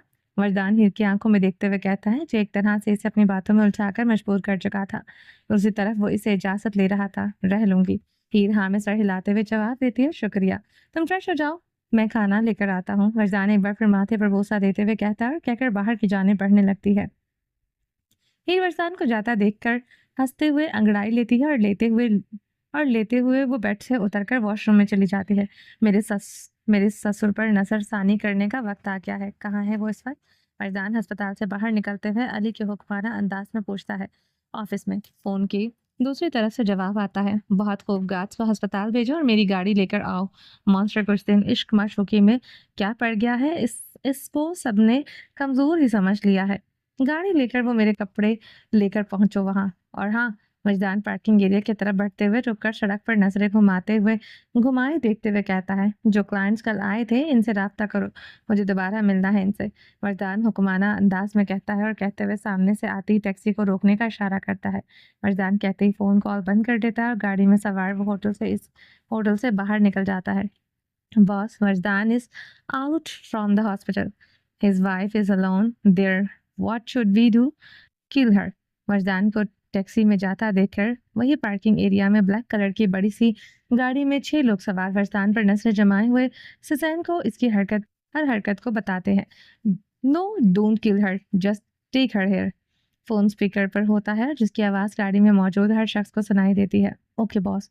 ब्लैक कलर के 3 पीस सूट में मलबूस सब अपने अपने औजारों को छुपाए हुए आंखों पर गॉगल लगाए गाड़ी से एक एक करके बाहर निकलते हैं और होटल के अंदर दाखिल होने लगते हैं। रिसेप्शन से वो हीर के रूम का पूछते हैं और खुद भी इसका बॉडीगार्ड बताए। जैसे ही रूम का पता चलता है वो लोग दबे दबे कदम उठाए हीर के रूम की तरफ बढ़ने लगते हैं। निक की सुबह भी हो गई थी। वो शावर लिए फ्रेश होकर रूम सर्विस के बाथ टावल में मलबूस सोफे पर बैठे वो नाश्ता कर रहा था। इसने अपने लिए नए कपड़ों का ऑर्डर दे दिया था और वो भी सबके सब सूट्स का। वो लड़के से एक लड़की की खातिर आदमी का सफ़र तय करना चाहता था। वो आदमी जो एक से मोहब्बत करे, एक की इज्जत करे, एक ही लड़की को अपनी ज़िंदगी का, अपनी खुशियों का हिस्सा बनाए। निक अपने आप को निक से वापस कासिम शोएब बनाने का सफ़र तय कर रहा था, जिसके लिए वो खुद बहुत एक्साइटेड था। वो नाश्ता कर रहा था और के दरवाजे पर दस्तक होती है। खाने की प्लेट हाथ में पकड़े हुए वो दरवाजे को खोलने जाता है और खोलते ही वापस सोफे की तरफ बढ़ने लगता है।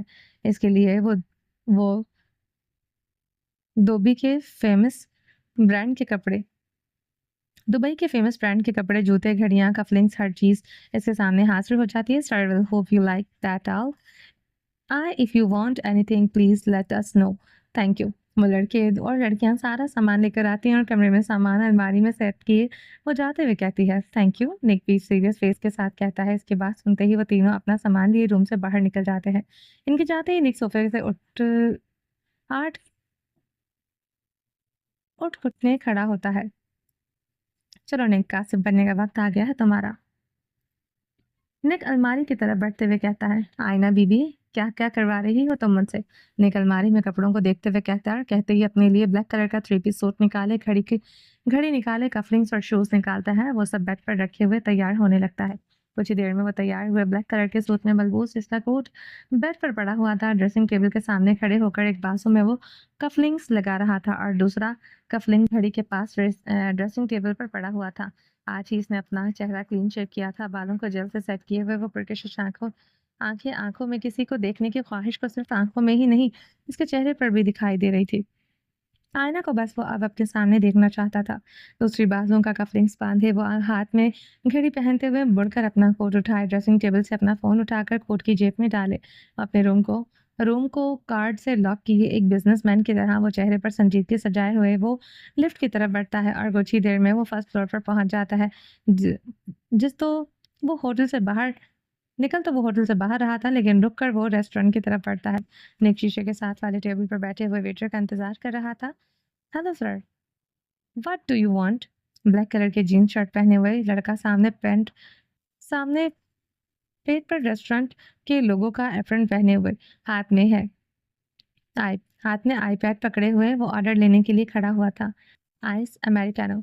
निक बिना सर उठाकर जवाब देता है, okay, 2 minute sir. Waiter order लिए कहता है, ओके। निक अपने कोट की जेब से अपना फोन निकालते हुए कहता है। निक कुर्सी से पुश टिकाए एक बाजू कुर्सी के साइड पर रखे वो अंगूठे और शहादत की उंगली से चेहरा टिकाए हुए वो अपने फोन में मसरूफ होता है। आईना, जल्दी ले आओ यार। आ रही हूँ मैं बाबा। इतनी क्यों मचाई रखते हो हमेशा? आईना की आवाज़ पर फ़ोन पर चलते हुए हाथ रुक जाते हैं। निक वही इसी पोज़ीशन में थम सा जाता है। धीरे-धीरे से वो अपने चेहरे से हाथ हटाते हुए उठकर मुड़कर पीछे की तरफ देखता है। दिल की धड़कनें तेज़ हो गई थी, बहुत तेज़। निक जैसे ही पलट कर देखता है, सामने आईना को ब्लैक कलर की जीन्स शर्ट पहने हुए, पेट पर रेस्टोरेंट का लोगो लगाए हुए, काले लंबे घने बाल वो पोनी टेल में बांधे हुए वो बंद कर भी इसकी कमर पर बिखरे हुए, सिर्फ कमर पर बिखरे हुए नहीं थे, चेहरे पर भी काफी लटें बिखरी हुई थी। चेहरे पर मुस्कुराहट सजी हुई, अपनी आसमान जैसे नीली आंखों में वो चमक लिए अपने सामने खड़े हुए लड़के से हंसते हुए बात कर रही थी। निक तो 2 पल के लिए इसे पहचान कर भी पहचान नहीं पाता। आईना के सर पर स्टॉलर ही निक का सबसे पसंदीदा था, लेकिन आज जब वो इससे अपने इज़हार मोहब्बत के लिए इतना लंबा सफ़र तय करके आया था, तो आईना बिल्कुल इसके बरअक्स खड़ी हुई थी। निक तो जैसा थम सा गया था अपने सामने के मंज़र पर, उसको यकीन नहीं आ रहा था। आईना की नज़र निक की जानिब उठने ही लगती है कि वो पहले ही रुख मोड़े वहाँ से जाने लगता है। दिल की धड़कनें तेज़ी से बढ़ रही थीं, बहुत ज़्यादा तेज़ी से। दिमाग में अभी और पहले के मनासिर घूमने लगे थे। वो सोचों में, ख़्यालों में गुम छोटे-छोटे कदम उठाते होटल से बाहर निकल जाता है। आईने की सरसरी सी नज़र निक को जाते हुए देखकर वापस अपना रुख टेबल पर बैठे लोगों की तरफ करती है। आप लोगों को और कुछ चाहिए? आईना हाथ में आईपैड पकड़े हुए इस पर नज़रें जमाए हुए धीरे से पूछती है। आप यहाँ की वेटर हैं? एक औरत आईने के चेहरे से नज़रें हटाने से कासिर हो गई। दाँत पूछते हुए वो सवाल कर बैठी थी। नहीं, मैं शेफ़ हूँ। यहाँ की पाकिस्तानी लोगों को इनकी ज़ुबान की वजह से मैं हैंडल करती हूँ, क्योंकि उर्दू और किसी को नहीं आती यहाँ, तो इसलिए वो मेरे शेफ़ पार्टनर है, शेफ़ माहिर जाफ़री। हम दोनों यहाँ पाकिस्तानी शेफ़ हैं। आईना मुस्कुराते हुए माहिर की तरफ इशारा करते हुए कहती है, कुछ और चाहिए आपको? आईना माहिर से नज़र हटाकर वापस अपने सामने टेबल पर बैठे लोगों को देखते हुए पूछती है, जी, कोल्ड ड्रिंक्स कर दें 2 लार्ज। औरत आईना से कहती है, जी शुक्रिया, अभी आपका ऑर्डर आप तक पहुँचा दिया जाएगा। आईना कहते ही आईपैड बंद किए रेस्टोरेंट के अंदर किचन की तरफ बढ़ने लगती है। आईना, रुको। पीछे से आता हुआ माहिर इसे आवाज़ लगाता है कि इसकी आवाज़ पर आईना रुक जाती है। दवाई खा लो जाकर तुम, टाइम हो गया है। मैं बाकी का काम देख लेता हूँ। माहिर आईना के पास आकर कहता है, मैं भूल गई थी दवाई का शुक्रिया याद करवाने के लिए। आईना हंसते हुए कहती है, तुम हर दिन कैसे भूल जाती हो मुझे? हर दिन तुम्हें याद करवाना पड़ता है आईना। जाकर दवाई खा लो। माहिर आईना किचन की तरफ बढ़ते हुए कहता है, याद आप भूल रहे हैं। मेरा दिमाग का मसला है, इसलिए मुझे ये सब याद नहीं रहता। जो अभी करती हूँ बस वही याद रहता है मुझे। बस पिछले 2 दिन में क्या क्या हुआ, क्या क्या नहीं, मैंने और मैं खुद कौन हूँ, मुझे कुछ भी याद नहीं रहता। आयना आईपैड दोनों हाथों में पकड़े हुए कमर पर बांधे हुए कहती है, इसलिए ऊपर वाले ने तुम्हारी ज़िंदगी में मुझे भेजा है। हर दिन तुम्हें अपनी शक्ल दिखाकर तुम्हें तुम्हारा माँ से ये जो याद करवाता रहता हूँ। आयना के चेहरे की जानिब देखते हुए कहता है, बिल्कुल, आप ही तो हैं जो मुझे याद हैं, वरना और कौन थे मेरी ज़िंदगी में? लोग मुझे कुछ भी याद नहीं। आयना कंधे झुकाते हुए कहती है, कोई बात नहीं, मैं हूँ ना, तुम्हें किसी और की ज़रूरत नहीं पड़ेगी। माहिर आईना की आँखों में देखते हुए कहता है, शायद दुनिया भूल गई हूँ, सिवाय इन खानों के और इस एक शख्स के। ये पता नहीं मुझे कैसे याद है। और मेरे भी। माहिर झट से आईना के सामने खड़े होकर अपनी तरफ इशारा करते हुए कहता है, जी, जी, आप भी याद है मुझे। अब चलें अंदर, खाना भी तैयारी करना है। दिन वाला बैच आता ही होगा। आईना माहिर का रुख किचन की तरफ किए इसे अंदर की जानिब बढ़ाते हुए कहती है। सिकंदर अमामा को अपनी बाहों में भरे गहरी नींद में सोया पड़ा था। अमामा सिकंदर की ब्लैक शर्ट पहने हुए वो सिकंदर की थोड़ी पर उंगलियां फेर रही थी। अमामा को उठे काफ़ी देर हो गई थी। सिकंदर की बाहों में वो कैद न जाने कब से इसके चेहरे को देखती जा रही थी। सिकंदर को हलता देखकर वो जल्दी से इसकी थोड़ी से हाथ हटाए सिकंदर के सीने में अपना मुंह छुपा लेती है। सिकंदर उठते ही आंखें खोलते ही अमामा के चेहरे को देखता है और देखते ही इसके माथे पर अपनी लब रख देता है। Good morning Doraemon. Sikandar Amama के चेहरे में छुपे इसके बालों को हटाते हुए कहता है। अमामा इसकी बात का कोई जवाब नहीं देती और खामोशी से मुंह छुपाए हुए लेटी हुई थी। आंखें खोल लो बेगम, मैं जानता हूँ तुम जाग रही हो। सिकंदर कान पर अपने लब रखते हुए सरगोशी नुमा अंदाज में कहता है। मैं तो नहीं जाग रही, मैं तो सो रही। अमामा में छुपाए हुए बोल पड़ी थी और बोलते हुए खामोश हो जाती है। वो चुप होती है और सिकंदर का कहका हवा में बुलंद आवाज में लगता है। माशाल्लाह, हाय सदके जाऊं, मेरी बीवी कितनी तेज है। नींद में भी बातें सुनकर इसका जवाब दे देती है। सिकंदर मामा को मजीद अपनी बाहों में कैद करते हुए कहता है। सिकंदर सांसें रोकेंगे मेरी क्या आप? सिकंदर अमामा के सीने पर अपने हाथ मारते हुए कहती है। गार्ड हीर के कमरे का पता करे सेकंड फ्लोर पर वीआईपी रूम की तरफ बढ़ते हैं और दूसरे फ्लोर पर आते ही वो सब अपने अपने कोट की जेब से अपने अपने हथियार निकाले रूम के दरवाजे की तरफ बढ़ते हैं। एकदम खामोशी से वो एक दूसरे को चुप करवाए दरवाजे के पर नजरें जमाए हुए वो दरवाजे पर नजरें जमाए हुए खड़े थे। गो, एक आदमी कहता है और पीछे से एक लड़का निकलकर जोर से दरवाजे को खोलकर अंदर की तरफ दौड़ते हुए वो जाता है। वो अंदर ही जाता है कि गोली चलने की आवाज पर बाहर खड़े बाकी के लड़के एक दूसरी तरफ देखने लगते हैं। Boss told us we can't kill her.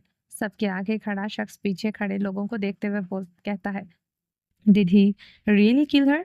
इस आदमी ने पीछे खड़ा हुआ शख्स कहता है। Let's go and check. आगे वाला सबको देखते हुए कहता है और कहते हुए वो आगे बढ़े अंदर की जानिब जाते हुए अंदर जाते ही वो सब दरवाजे के सामने जमीन बोस हुई लाश को देखकर रुक जाते हैं। Hello brothers. ही बैठ के पाइंतों से टेक लगाए हुए गन का साइलेंसर लगाए हुए हवा में हाथ बुलंद किए कहती है। यू? आगे खड़ा आदमी कहे हुए हीर की तरफ बढ़ता है कि हीर माथे के बिल्कुल दरमियान बीचों बीच बिना निशाना बांधे गोली चला देती है। Oops, he is gone. Who wants to join him? Heer गंदा सा मुंह बनाकर सामने खड़े बाकी लोगों को हक्का बक्का देखते हुए कहती है। We are not here to kill you, just put your gun down. आदमी अपने हथियार जमीन पर रखते हुए झुकते हुए हीर को हीर की तरफ लाशों को क्रॉस कर किए इसके सामने खड़े होकर कहता है। What? Really? You are not going to kill me? But why? ही रोतलों से शक्ल बनाकर कहती है। Our boss just want to meet you and wants to talk to you. Just come with us and did not harm you. आदमी हीर के हाथ में पकड़ी हुई गन को इसका घोड़ा चलाते हुए देखते हुए कहता है। No, can't do that. I'm monster's wife and also devil's daughter. हीर हंसते हुए बेड से टीक लगा हटाते हुए गन कमर पर रखे हुए वो आदमी के सामने आ खड़ी होती है और आंखों में आंखें डालकर देखते हुए कहती है। I am a mixture of both. If you try to touch me I am going to kill you at the spot. Mark my words, I will definitely do that. Heer अपने अल्फाजों पर जोर देते हुए सामने खड़े हुए आदमी की आंखों में देखते हुए कहती है। You don't need to worry, boss just want to talk to you. When you both talk, we will leave you. Then right now, आदमी हीर की आंखों में इसके चेहरे की तरफ देखते हुए कहता है। Really? What if you don't want to leave me? हीर आदमी की आंखों में देखते हुए कहती है। What? आदमी हैरानगी से अपने पीछे खड़े लोगों को देखते हुए हैरानगी से पूछता है। Nothing. Let's go and meet your boss. हीर इनको हैरान देखते हुए कहती है और कहती है कहते ही आगे की तरफ एक कदम बढ़ती है। Wait, we can't go out like that. You're all here to kidnap me, right? Okay? हीर चारों आदमियों को देखते हुए गन से अपनी तरफ इशारा करते हुए पूछती है। Yes. आदमी वो खिलाते हुए कहता है। हीर मुकम्मल तौर पर आदमी को कंफ्यूज कर चुके थे। Just go and take your that drip wire. हीर अपनी ड्रिप की तरफ इशारा करते हुए कहती है। What? पीछे से दूसरा आदमी पहले वाले बॉस पास खड़े होकर कहता है। Just go and do what and thinking to you get that. Heer हुक्माना लहजे में कहती है। Hold that, you just tie my hands. अपनी गन उछालकर दूसरे बंदे को देती है और ड्रिप वाले आदमी की तरफ दोनों हाथ आगे किए खड़ी हो जाती है। ओके, आदमी कहते ही ड्रिप से हाथ बांधने लगता है। सॉरी डियर हस्बैंड, मैंने तो आपकी बात मानी थी और मैं यहाँ रुकने के लिए तैयार थी, लेकिन अगर मैं किडनैप हो गई और अस्पताल से बाहर निकल गई तो इसमें मेरी तो कोई गलती नहीं है। फिर अपने हाथों को बनता देखते हुए खुद से कहती है लेट्स गो। फिर दोबारा बाहर की तरफ बढ़ने लगती है पर जाते जाते रुक जाती है। Wait, are you all mad? Put that gun on my neck. And you all are three cover him. So no one can look the gun. And we'll all leave from here easily. हीर आदमी को अपनी gun से अपनी कमर की तरफ इशारा करते हुए कहती है Are you cracked? We are we are here to kidnap you, not for that thing you are doing with us. आदमी कमर पर हाथ रखकर गुस्सीले लहजे में कहता है what I'm doing.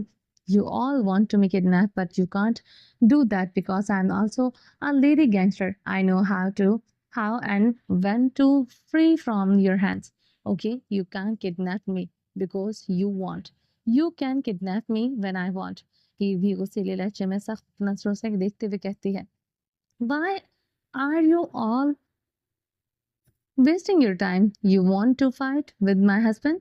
ही सबकी तरफ उठाकर देखते हुए कहती है If you want to If you want to do that, let's go.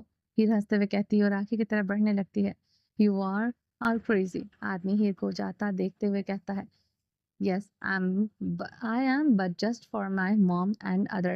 That's bad as hell. Let's go. आदमी हीर आधी मुड़कर हाथ से गन बनाए गोली चलाते हुए कहती है come on boys, just kidnap me. Heer मजे से डांस करते हुए अपने रूम से बाहर निकलती है। When we go down, then you will put that gun on my neck because down is cameras. Okay, Heer lift के दरवाजे के बाहर खड़ी होकर कहती है और मुड़कर एक को लिफ्ट का बटन प्रेस करने का इशारा करते हुए कहती है ओके। आदमी लिफ्ट का बटन प्रेस करते हुए कहता है गुड। हीर कहते ही लिफ्ट के अंदर दाखिल होती है। इसके पीछे 4 बंदे और दाखिल होते हैं। फर्स्ट फ्लोर पर आए हीर की कमर पर एक गन रखता है और बाकी के 3 इस गन को छुपाने के लिए आदमी के इतराफ में चलने लगती है। आप मुझे आजमाते हैं वजदान, एक बार मेरा आजमाना भी बनता है, वरना इस बात का मलाल मुझे पूरी ज़िंदगी रहेगा। हीर सीरियस फेस में अस्पताल से बाहर निकलते हुए कहती है और बाहर निकलते ही गाड़ी में जा बैठती है। निक होटल से बाहर तो निकल जाता है, लेकिन 2 पल के लिए दरवाजे के बाहर रुककर वो आसमान की तरफ देखते हुए एक गहरी सांस लेता है। आंखों पर चश्मा लगाए वो दोबारा रेस्टोरेंट के अंदर दाखिल होता है, लेकिन अब की बार बिल्कुल बॉसी अंदाज में। वो एक हाथ पेन की जेब में डाले दूसरे हाथ की तरफ देखते हुए वो रेस्टोरेंट की दूसरी मंजिल की तरफ बढ़ता है और जाकर दूसरी मंजिल पर रेस्टोरेंट के दरमियान रेलिंग पर हाथ रखे हुए वो रेस्टोरेंट में मौजूद लोगों को देखने लगता है। कुछ ही देर में आयना जो कोल्ड ड्रिंक्स की बोतलें लाए टेबल पर रखती है और दोबारा अंदर की तरफ जाने लगती है कि इसकी टक्कर माहिर से हो जाती है। इसके हाथ में पकड़ी हुई खाने की प्लेट जो स्पेशल और जो वो स्पेशल एक बच्चे के लिए खुद बना कर लाता है वो गिरने ही वाली होती है कि आयना इसे पकड़कर बचा लेती है और वो दोनों का कहका लगता है अभी गिर जाती। माहिर कहता है मैं गिरने ही नहीं देती। आयना हंसते हुए जवाब देती है तो सच है मासूम, हकीकत सिर्फ लफ्जों की है। लोगों में असल में लड़की सिर्फ पैसे की है। जिसके पास ज्यादा पैसा, इसके पास लड़की। पैसे के लिए वो कपड़े को जिस्म से अलग भी कर सकती है और सर पर ओढ़ भी सकती है। निक आयना को माहिर के साथ देखते हुए कहता है आर यू कासिम शरीफ? एक आदमी ब्लैक कलर के 3 पीस सूट में मलबूस हट्टा कट्टा मोटा सा कासिम के पीछे खड़े होकर कहता है yes I am. Who are you? Nick मुड़कर सख्त नजरों से देखते हुए पूछता है I am a manager of this hotel. Devil's sir order to give you that. एक फाइल कासिम की तरफ बढ़ाते हुए कहता है व्हाट इज दैट? फाइल को पकड़ते हुए खोलते हुए कहता है hotels ownership papers. Devil change his ownership to you. You are Now you are the owner of this hotel and restaurant. Welcome, sir. We'll do our best to make this hotel and restaurant best in Dubai. निक के होश और हवास उड़ गए थे। वह हैरान कुन नजरों से बड़ी बड़ी आंखें किए अपने सामने खड़े आदमी को देखता है जो सर झुकाए इसके सामने खड़ा हुआ था। Okay go. निक हुक्माना लहजे में कहता है व्हाट द फक। इस निक फाइल को उलट पलट कर देखते हुए कहता है और देखते ही वो जेब से फोन निकालकर डेविल को कॉल लगाता है। फाइल मिल गई। कॉल उठाते ही दूसरी तरफ से आवाज आती है आप क्या करना चाहते हैं मेरे साथ? निक कुछ ड्रिलिंग से दूर और टेबल के करीब बढ़ते हुए पूछता है, तो मैं फ़ाइल बनाने की कोशिश करना चाहता हूँ। तो मैं काबिल बनाने की कोशिश करना चाहता हूँ, मंज़िल में दिखाऊँगा, कामयाबी की तलाश तुमने करनी है। जहांगीर अपने ऑफ़िस में मौजूद अपनी कुर्सी पर बैठे हुए लैपटॉप पर कैमरे की मदद से वो निक को उसके दुबई के होटल में देख रहा था। मैं अपनी कामयाबी का रास्ता खुद तलाश कर सकता हूँ, निक फ़ाइल टेबल पर पटकते हुए कहता है। इसने आज तक अपने माँ-बाप का एहसान नहीं लेना ज़रूरी नहीं समझा था, किसी भी मामले में डेविल किल की तो बात ही अलग थी। आप मुझे मेरे माँ-बाप की तरह अपना गुलाम बनाना चाहते हैं? निक गुस्से में मुड़कर वापस रेलिंग की तरफ बढ़ते हुए पूछता है। अगर मुझे तुम्हें गुलाम बनाना होता तो वक्त तुम मेरे घर के बाहर मेरे किसी गार्ड की हैसियत से खड़े होते, ना कि मेरे होटल में इस वक्त एक मालिक की हैसियत से। जहांगीर भी लैपटॉप से नजरें हटाकर खिड़की की जानिब बढ़ते हुए कहता है, पर मुझे आपका यह एहसान नहीं चाहिए। निक गुस्से में कहता है, पर आईना तो चाहिए ना। जहांगीर की बात पर निक ठहर सा क्या, आप जानते हैं इस बारे में? निक ठहर कर हैरानगी से पूछता है, डेविल से आज तक कुछ छुपा है ये जो चुपता? जहांगीर खिड़की के पास खड़े होकर कहता है, मेरी लव स्टोरी की शुरुआत होने से पहले इख्तिताम हो गया है, इसलिए मुझे आपका यह एहसान किसी भी सूरत में नहीं चाहिए। निक गहरी सांस लेते हुए रेस्टोरेंट के हॉल में घूमती हुई आयना को देखते हुए कहता है, जरूरी तो नहीं है जैसा दिखाई दे रहा हो वैसा ही सब हो, क्या पता तुम्हारी कहानी शुरू होने का सही वक्त अब आया हो। मोहब्बत करने वाले लोग हार नहीं मानते, और जो मोहब्बत की शुरुआत में ही हार मान जाए वो मोहब्बत नहीं सिर्फ दिल लगी करता है। और आयना किसी की दिल लगी के लिए नहीं बनी है निक। इससे मोहब्बत करो, इसका ख्याल रखो, क्योंकि वो इन दोनों की जरूरत है इसे। अगर ये नहीं कर सकते तो बताओ। जहांगीर खिड़की से बाहर देखते हुए कहता है, मैंने मोहब्बत ही की थी, दिल लगी नहीं। पर जिससे की थी वो ये नहीं है। आयना को मुखातिब करते हुए कहता है, वाकई में वो नहीं है जिससे तुम्हें मोहब्बत हुई थी, वो आयना थी। लेकिन अब जो तुम्हारे सामने है वो आयना। आलम बाहर आए, प्लीज प्लीज। जहांगीर की बात मुकम्मल होने से पहले ही होटल का मैनेजर आयना को बुलंद आवाज में आवाज लगाता है। आयना जहांगीर आलम है, इसलिए सोच समझ कर इसके साथ किसी भी रिश्ते में जुड़ना। मेरे अपनों की तकलीफ पर मैं कैसे हो जाता हूँ ये तुम बहुत अच्छे से जानते हो। जहांगीर अतल लहजे में ठहर ठहर कर दो टोक अंदाज में कहती है। निक साकत हो जाता है, आयना को सबके वर्कर्स सबके वर्कर्स के हैं साथ लाइन में खड़ा देखकर निक गहरी सांस लेता है। फैसला तुम्हारा है, जो करना है सोच कर करना, मुझे आयना का बाप समझकर करना तुम, वरना मसला खड़े करने हैं में मेरा कोई जवाब नहीं है। जहांगीर फोन बंद करते ही भी हुक्माना लहजे में कह देता है। फोन बंद करते ही निक गहरी सांस लेता है और मुड़कर फाइल की तरफ देखता है। जहांगीर भी खिड़की से हटकर वापस कुर्सी पर बैठ जाता है और निक के फैसले को बगौर बगौर देखने लगता है। निगाह के नीचे गहरी सांस लिए फोन कोट की जेब में डालते हुए टेबल के पास जाता है। फाइल उठाए वो हाथ में लटकाए, दूसरे हाथ में चश्मा ठीक करे निक सेकंड फ्लोर के लिफ्ट में फर्स्ट फ्लोर की तरफ बढ़ने लगता है। Our boss is here now, we need to welcome here together। Manager सबको देखते हुए कहता है, Where is the boss? एक लड़की तजस्सुस से पूछती है। Here। लिफ्ट खुलते ही निक कहता है और सबको अपनी तरफ मतवजा करता है। लिफ्ट का दरवाजा खुलते ही सबकी नजर निक पर जाती है, जो ब्लैक कलर के थ्री पीस सूट में मजबूत आंखों पर ब्लैक कलर का गॉगल लगाए हुए किसी मॉडल से कम नहीं लग रहा था। लड़कियों के चेहरे पर चमक आ जाती है, जबकि आयना के चेहरे पर कोई रंग नहीं होता भी तो कैसे। निक आज तक तो इसके दिमाग से मिट चुका था। निक हाथ में फाइल लटकाए हुए सबके सामने मैनेजर के साथ आ खड़ा होता है। फाइल को इसकी तरफ बढ़ाता है, जैसे मैनेजर जल्दी से पकड़कर निक से 2 कदम पीछे होकर खड़ा हो जाता है। आयना की नजरें मुसलसल निक पर थी और निक भी मुसलसल आयना को ही देखे जा रहा था, पर गॉगल्स की वजह से इसकी नजर का मरकज पता नहीं चल रहा था। Everyone greet him, he is our new boss, Qasim Shoaib. Manager सबको देखते हुए कहता है, हेलो सर। सब लोग सर झुकाकर अदब से कहते हैं, अस्सलाम वालेकुम। निक आयना से नजरें हटाकर सबको देखते हुए सलाम करता है। This is not a English restaurant, don't say hello hi here, just सलाम विद द गेस्ट। निक ने आते ही रेस्टोरेंट को अपने रंग में रंगने का इरादा कर लिया था। Who is the chef here? सब लोगों को देखते हुए वो आंखों से चश्मा उतारे हाथ में पकड़ता ही है कि मैनेजर के हाथ में चश्मा ले लेते हैं। 5 शेफ, जिसमें 2 आयना और माहिर थे, बाकी के 3 दुबई के ही जाने माने शेफ थे। What's your name?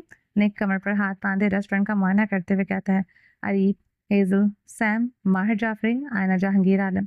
आयना के नाम पर निक के कदम रुक जाते हैं। वो मुड़कर इसके सामने आ खड़ा होता है। What is your name?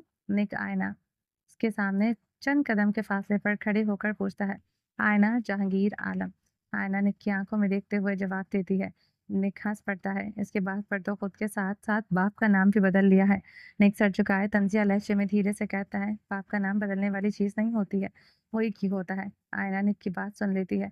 वो धीरे से कहता है, पर वो फिर भी सुन लेती है। वाकई में होती तो नहीं है, पर शायद आपने ये बात करके इसे सच साबित कर दिया है। निक तल्ख लहजे में कहता है, क्या मतलब? आयना हैरानगी से पूछती है। कुछ नहीं, निक कहते ही पलट कर जाने लगता है। क्या मैं आपको जानती हूँ? आयना निक की पुष्ट को देखते हुए कहती है, लगता तो नहीं है। निक मुड़कर आयना की आंखों में देखते हुए कहता है, तो आप फिर मुझे नफरत भरी निगाहों से क्यों देख रहे हैं? निक आयना की आंखों में देखते हुए सवाल करती है, क्योंकि तुम ये डिजर्व करती हो। निक चेहरे पर जला देने वाली स्माइल सजाते हुए कहता है, जब हमारा कोई ताल्लुक नहीं तो मैं आपकी नफरत क्यों डिजर्व करती हूँ? एक कदम आगे बढ़ाते हुए पूछती है। फिक्र मत करो, व- वजह से बहुत जल्द तारुफ करवाऊंगा, जब तक इंतजार करो। निक मुकम्मल रुख आयना की तरफ मतवज्जा करते हुए कहता है, किस चीज़ का? आयना हैरानगी से पूछती है। इस वक्त का, जब मैं तुम्हें भी इस वक्त इस तकलीफ से गुजारूंगा जो तुम्हें देखते हुए इस वक्त मुझे हो रही है। निक ये बात कहना तो चाहता था रोज जोर से, पर कह नहीं पाता। आयना की मासूम आंखों में देखते हुए वो अपने अल्फाजों पर ब्रेक लगा देता है। Make your best dishes for me, this is exam time for all the chefs. Do your best. If you want to work in the hotel, go got it. निक मुकम्मल बॉस की तरह होटल की जानिब इशारा करते हुए कहता है, और कहते ही वो मैनेजर के साथ अपने ऑफिस की तरफ बढ़ने लगता है। That's my boy. लैपटॉप की मदद से होटल के अंदर के मनाजिर देखते हुए जहांगीर निक को देखते हुए कहता है, अरसान खाना लेकर वापस नहीं आया था अभी तक, जबकि इसके लिए कपड़े लिए अस्पताल पहुंच चुका था। अली की गाड़ी अस्पताल के मेन गेट से अंदर दाखिल हुई थी और हीर गुंडों के गाड़ी में सवार गेट से बाहर निकलती है। अली की सरसरी सी नज़र गाड़ी के आती खुले शीशे से अंदर के लोगों पर पड़ती है, जिसमें हीर भी होती है। वो ज़्यादा त्याग नहीं लेता। वो अपनी गाड़ी का अस्पताल के पार्किंग एरिया में पार्क किए गाड़ी की डिग्गी में से इसका 3 पीस सूट, शूज़ और घड़ी लिए वो अस्पताल के अंदर दाखिल होता है। वो सीधा लिफ्ट के ज़रिए दूसरे फ्लोर पर जाता है, पर कमरे का दरवाज़ा खुला देखकर वह हिचकिचाते हुए रुक जाता है। ऐसे लगा था कि शायद मॉन्स्टर हीर के साथ है, इसीलिए कदमों की रफ्तार आहिस्ता किए वो आगे की जाने पड़ता है। दरवाजे के करीब पहुंचा ही था कि बुलंद आवाज़ में मॉन्स्टर को पुकारता है। लगातार 2-3 आवाज़ लगाता है। जब सामने से कोई आवाज़ नहीं आती है, वो दरवाजे के सामने आ खड़ा होता है। वो भी खड़ा ही हुआ था कि ज़मीन बोस हुई लाशों को देखकर वो हैरान हो परेशान रह जाता है। हाथों में पकड़े कपड़े वो ज़मीन पर गिर जाते हैं। अंदर भागकर नजरें दौड़ाता है, पर इसे हीर कहीं भी नजर नहीं आती। सिकंदर, अच्छा बस छोड़े, मुझे जाना है। हमामा इसकी बाहों से निकलने की कोशिश करते हुए कहती है, इतनी जल्दी क्या ज़रूरत है? सिकंदर हमामा को मज़ीद अपनी बाहों के में कैद करते हुए कहता है। सिकंदर, घर भी तो जाना है, डेविल और हया को क्या जवाब देंगे? हमामा सर उठाकर सिकंदर के चेहरे को देखते हुए कहती है, हम अपने घर में ही हैं अमामा, हम कहीं भी नहीं जा रहे हैं। सिकंदर संजीदगी से कहता है, हम अपने घर में कहाँ हैं? सिकंदर, हमारा घर वो है जहाँ हया है और डेविल है। मैं वहीं आज के साथ रहूंगी। अमामा सिकंदर से दूर होते हुए कहती है, वहाँ ऐसा क्या है जो वहाँ जाने के लिए इतनी बेचैन हो तुम? डेविल और हया इनसे ज़्यादा ज़रूरी और क्या हो सकता है? अमामा घुटनों के बल बैठते हुए कहती है, मैं वहाँ दोबारा नहीं जाऊँगा और ना ही तुम चाहोगी। हमारे लिए मैंने ये घर खरीदा है। पहले रहना रहना मजबूरी थी इनके साथ, लेकिन अब मेरे पास अपना ज़ाती घर है। मैं क्यों इनके साथ रहूँगा? सिकंदर उठकर बैकग्राउंड से टेक लगाते हुए कहता है, और मेरा आपका होना सिर्फ और सिर्फ इनकी वजह से है। सिकंदर, आप डेविल के बेटे हैं, इसलिए आज मेरे शौहर हैं। अमामा गुस्सैले लहजे में कहती है, क्या मतलब है तुम्हारा? मैं डेविल का बेटा हूँ, इसलिए तुमने मुझे अपना शौहर कबूल किया? सिकंदर को अब अमामा की बातों पर गुस्सा आ रहा था। मेरा मतलब वो नहीं है सिकंदर। अमामा अपनी सफाई पेश करने लगती है कि सिकंदर बेड से उठकर अलमारी से अपने लिए शर्ट निकालने ही लगता है कि अमामा बेड से उतरकर सिकंदर के पास जाती है और इसका रुख अपनी तरफ मतवज्जा करती है। सिकंदर, ये सच है कि मैंने आपको कबूल इनकी वजह से ही किया है। अगर आप जहांगीर अंकल के बेटे ना होते तो यकीनन आज मैं आपसे दूर जाने की हज़ारों कोशिशें कर रही होती, क्योंकि आपकी वजह से मुझे जो नुकसान हुआ है, इसके बाद मैंने खुद से अहद कर लिया है कि आपकी शक्ल ज़िंदगी भर में नहीं देखूंगी। अमामा सिकंदर की आंखों में देखते हुए कहती है, क्या नुकसान किया है तुम्हारा? तुमसे ज़बरदस्ती शादी की है, इस वजह से? सिकंदर गुस्से में मामा को देखते हुए कहता है, नहीं, आपने मुझसे वो छीना है जो सिकंदर, जिसको पूरा डेविल और हया ने किया है। मामा अपने हाथों की मुट्ठियां भींचे हुए कहती है, क्या नुकसान किया है मैंने तुम्हारा? सिकंदर मामा के करीब आते हुए पूछता है, आपकी वजह से मेरे माँ बाप मुझसे दूर हो गए थे। सिकंदर, जिस रात आप सबका बर्बाद हुआ था, आपका सब बर्बाद हुआ था, इस दिन मैं दुनिया में आने से पहले ही बर्बाद हो गई थी। मामा की आंखों में गुस्से के साथ साथ नमी भी थी। सिकंदर ने मामा की तरफ उठाया हुआ कदम वापस पीछे की जाने उठा था। मतलब? सिकंदर हैरानगी से पूछता है, जिस दिन आपको अलेक्जेंडर ने किडनैप किया था और डेविल ने पूरे घर को आग लगा दी थी, इस हादसे ने में मेरे माँ बाप भी थे, जब पूरा घर को अलेक्जेंडर और लीजल समेत आग लगाया गया था और डेविल आग लगता देख डायमंड माइन में चले गए थे। इस रात को डेविल वापस घर में आए थे। पूरे घर की आग इन्होंने ही बुझवाई थी और जिसने बुझवाने की सबसे पहली कोशिश की थी वो मेरे पापा थे। बाबा डेविल के लिए काम करते थे। जब डेविल पाकिस्तान से लोगों को बुलवाते थे तब वो भी पाकिस्तान आए थे। मामा इटालियन में थी। मामा नजर झुकाए अपने आंसू को जब्त करते हुए सिकंदर को इसके सच से वाकिफ करवाती है। आग जो शोला की तरह उठती हुई थी, मेरे बाबा इस आग का हिस्सा बने थे। आग बुझाते बुझाते आग ने मेरे बाबा को लपेट में ले लिया था। डेविल ने बाकी लोगों ने बचाने की की कोशिश की थी पर नहीं बचा पाए थे। मेरी मामा प्रेग्नेंट थी, डिलीवरी होने ही वाली थी, पर बाबा की वफात का सुनकर वो बर्दाश्त नहीं कर पाए थे और मेरी बर्दाश्त पर इनका इंतकाल हो गया था। आपको बचाने के लिए डेविल के साथ साथ इस रात बहुत से लोग आग में गए थे। आग की लपेट में डेविल ने आपको पूरे घर की में तलाश किया था, लेकिन वहां आप नहीं थे। अलेक्जेंडर और लेजिल के साथ वहां इन्हें एक औरत मिली थी, लेकिन आप कहीं भी नहीं मिले थे। डेविल ने आपको इस दिन के बाद हर जगह तलाश किया, आपको ढूंढने की हर मुमकिन कोशिश की थी इन्होंने, लेकिन आप कहीं नहीं मिले। जब डेविल को पता चला कि मेरी मामा की भी वफात हो गई है, तब इन्होंने मुझे किसी फैमिली को अडॉप्ट करवा दिया था, लेकिन मेरे बचपन से अखराजात वो ही उठाते थे। समी मेरा सगा कज़न नहीं है, वो इन्हीं का बेटा था जैसे डेविल ने मुझे दिया था। पर कुछ अर्सा पहले एक एक करके इन दोनों की भी वफात हो गई। समी और मैं ही रह गए थे। डेविल ने हमारी डॉक्टरी की पढ़ाई का खर्चा उठाया और हमें अमेरिका में ही शिफ्ट किया था। अमामा की आंखें नमी से भर गई थी। वो सर झुका सिकंदर के सामने खड़ी से सब कुछ बता देती है। सिकंदर के सामने हाथ में शर्ट पकड़े हुए कहता है, अमामा की बातें सुन रहा होता है। इसे अंदाजा नहीं था कि इससे ऐसा कुछ भी हो सकता था। ऐसा नहीं था, मेरे किडनैप होने के बाद डेविल ने मेरी खबर तक नहीं ली थी। वो जानते थे कि मुझे अलेक्जेंडर ने किडनैप किया था। ये जानते हुए उन्होंने मुझ पर इस डायमंड माइन को तरजीह दी थी, जो मुझे वहां छोड़कर वो वहां से चले गए थे। सिकंदर शर्ट हैंगर जमीन पर फेंकते हुए गुस्से से कहता है, ऐसा नहीं है। सिकंदर, डेविल आग के बदले पैसों को तरजीह कैसे दे सकते हैं? ऐसा सोच भी कैसे सकते हैं? पूरी हवेली गवाह है। आपके जाने के बाद हर दिन वहां किसको अजाब से गुजरता था। वो तो हीर के आने के बाद हया की हालत, हवेली की हालत सुधरी थी, वरना वो हवेली किसी कब्रिस्तान से कम नहीं थी। हया ने रोने की आवाज तो इस हवेली में सुनाई देती थी, लेकिन जहांगीर की नहीं। इनकी तो जैसे किसी ने हिम्मत इनके हाथों से ताकत छीन ली थी।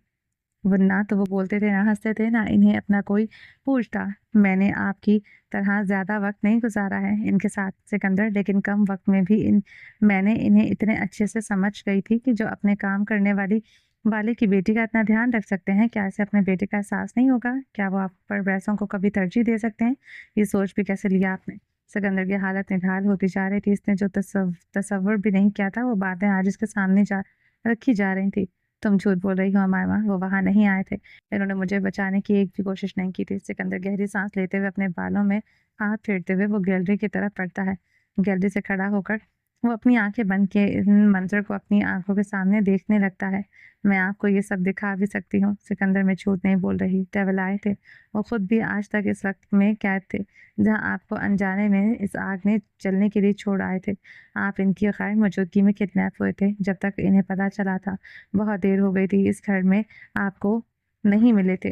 जो औरत मिली थी वो, अमामा कहते कहते रुक जाती है, क्योंकि सिकंदर इसको देखने लगता है। वो औरत क्या अमामा? सिकंदर वापस कमरे में आए अमामा को दोनों बांसों से पकड़ते हुए पूछता है, कुछ पूछ रहा हूँ मैं तुमसे, बताओ वो औरत क्या? क्या इसको भी डेविल ने जलता छोड़ दिया था वहां? सिकंदर तजस्सुस से पूछता है, सिकंदर, वो जिंदा है? अमामा सिकंदर की आंखों में देखते हुए कहती है, क्या? सिकंदर के सर पर आसमान में आ गिरा। वो जैसे वो अमामा के बाजू पर छोड़ता हुआ 2 कदम पीछे होकर खड़ा होता है। डेविल के डायमंड माइन, वही औरत, वजदान ईमान की मामा एजल ईमान, डेविल की बिजनेस पार्टनर और डायमंड कैसीनो की असल मालकिन, जो दुनिया से छुपकर अपने खानदान का कारोबार और खुद आगे बढ़ाती है, वो वही हैं जिनके लिए हम अक्सर डायमंड स्मगल करते हैं। नाम डेविल का इस्तेमाल होता है, पर असल काम ईदल ईमान करती है। हमामा सिकंदर को हैरान और परेशान देखते हुए गहरी सांस लेते हुए बताती है, तुम्हें ये सब कैसे पता? सिकंदर हमामा को घूरते हुए पूछता है, मैं भी डेविल की दुनिया का हिस्सा बन गई हूँ। सिकंदर, मैं अमेरिका में अब कुछ महीनों से काकर रहने लगी थी। मैं पहले इटली में रहती थी। डेविल ने मुझे भी भले ही एक फैमिली को दे दिया था, लेकिन वह हर दिन मिलने आते थे मुझसे। इन्होंने मुझे दुनिया से लड़ना, मजबूत बनना सिखाया था। मैं बचपन से इनको जानती हूँ। अगर मैं अब भी बात पर डगमगा कर कहूँगी मैं इन्हें नहीं जानती, तो यह गलत होगा। जिन्होंने मुझे पाला है, मैं इनका साथ धोखा नहीं कर सकती हूँ। डेविल ने आपके पूरे मुल्क का कोना-कोना छान मारा था, आप नहीं मिले थे। शायद आप वापस लौटने का इरादा तर्क कर चुके थे, पर डेविल ने आपको ढूँढने का नहीं किया था। अमेरिका में जिस रात आपने मुझे किडनैप किसी किया था, इसी दिन वहाँ से राह फ़रार ढूँढकर मैं इटली आई थी, डेविल को आपके बारे में बताने और इनकी आज़माइश को ख़त्म करने के लिए।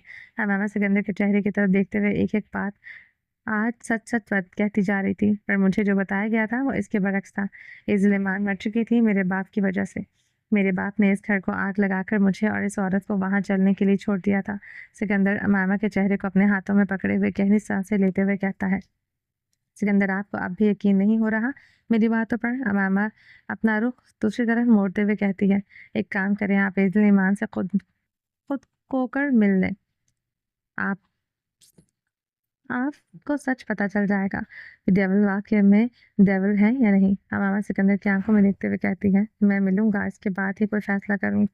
हमामा का चेहरा अपने हाथों से छोड़े वो दोबारा अलमारी की तरफ बढ़ता है और दूसरा सूट निकाले वो वॉशरूम में घुस जाता है।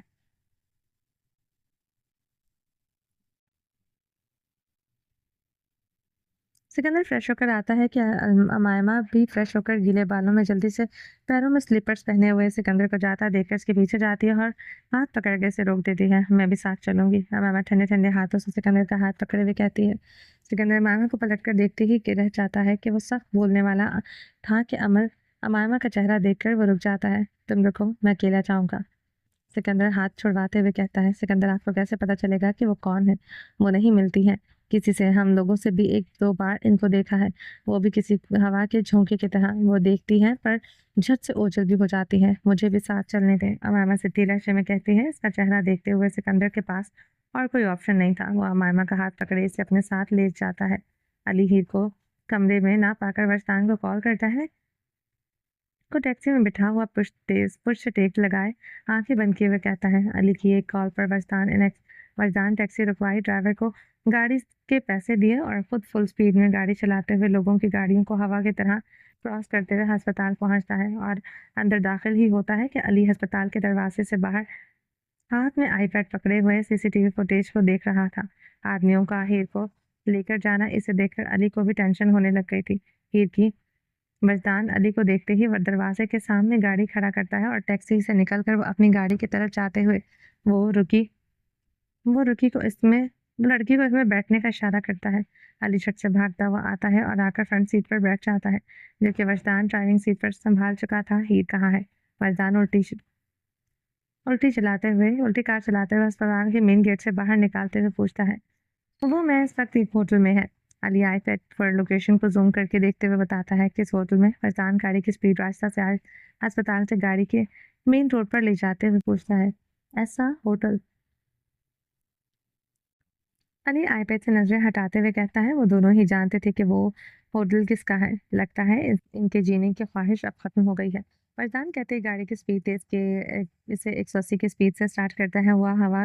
हुआ मेन सड़क पर गाड़ियों को क्रॉस करता है। वो हीर तक पहुंचने के लिए निकल पड़ता है। हीर दोनों हाथ बांधे हुए कुर्सी से टेक लगाए वो अंधेरे में डूबा हुआ गोडाउन में इसमें घड़े खड़े ब्लैक कलर के सूट में गार्ड्स जो नजर भी नहीं आ रहे थे, इनके चेहरों को, इस जगह को देखने की कोशिश करती है, पर अंधेरे की वजह से इसे कुछ नजर नहीं आ रहा था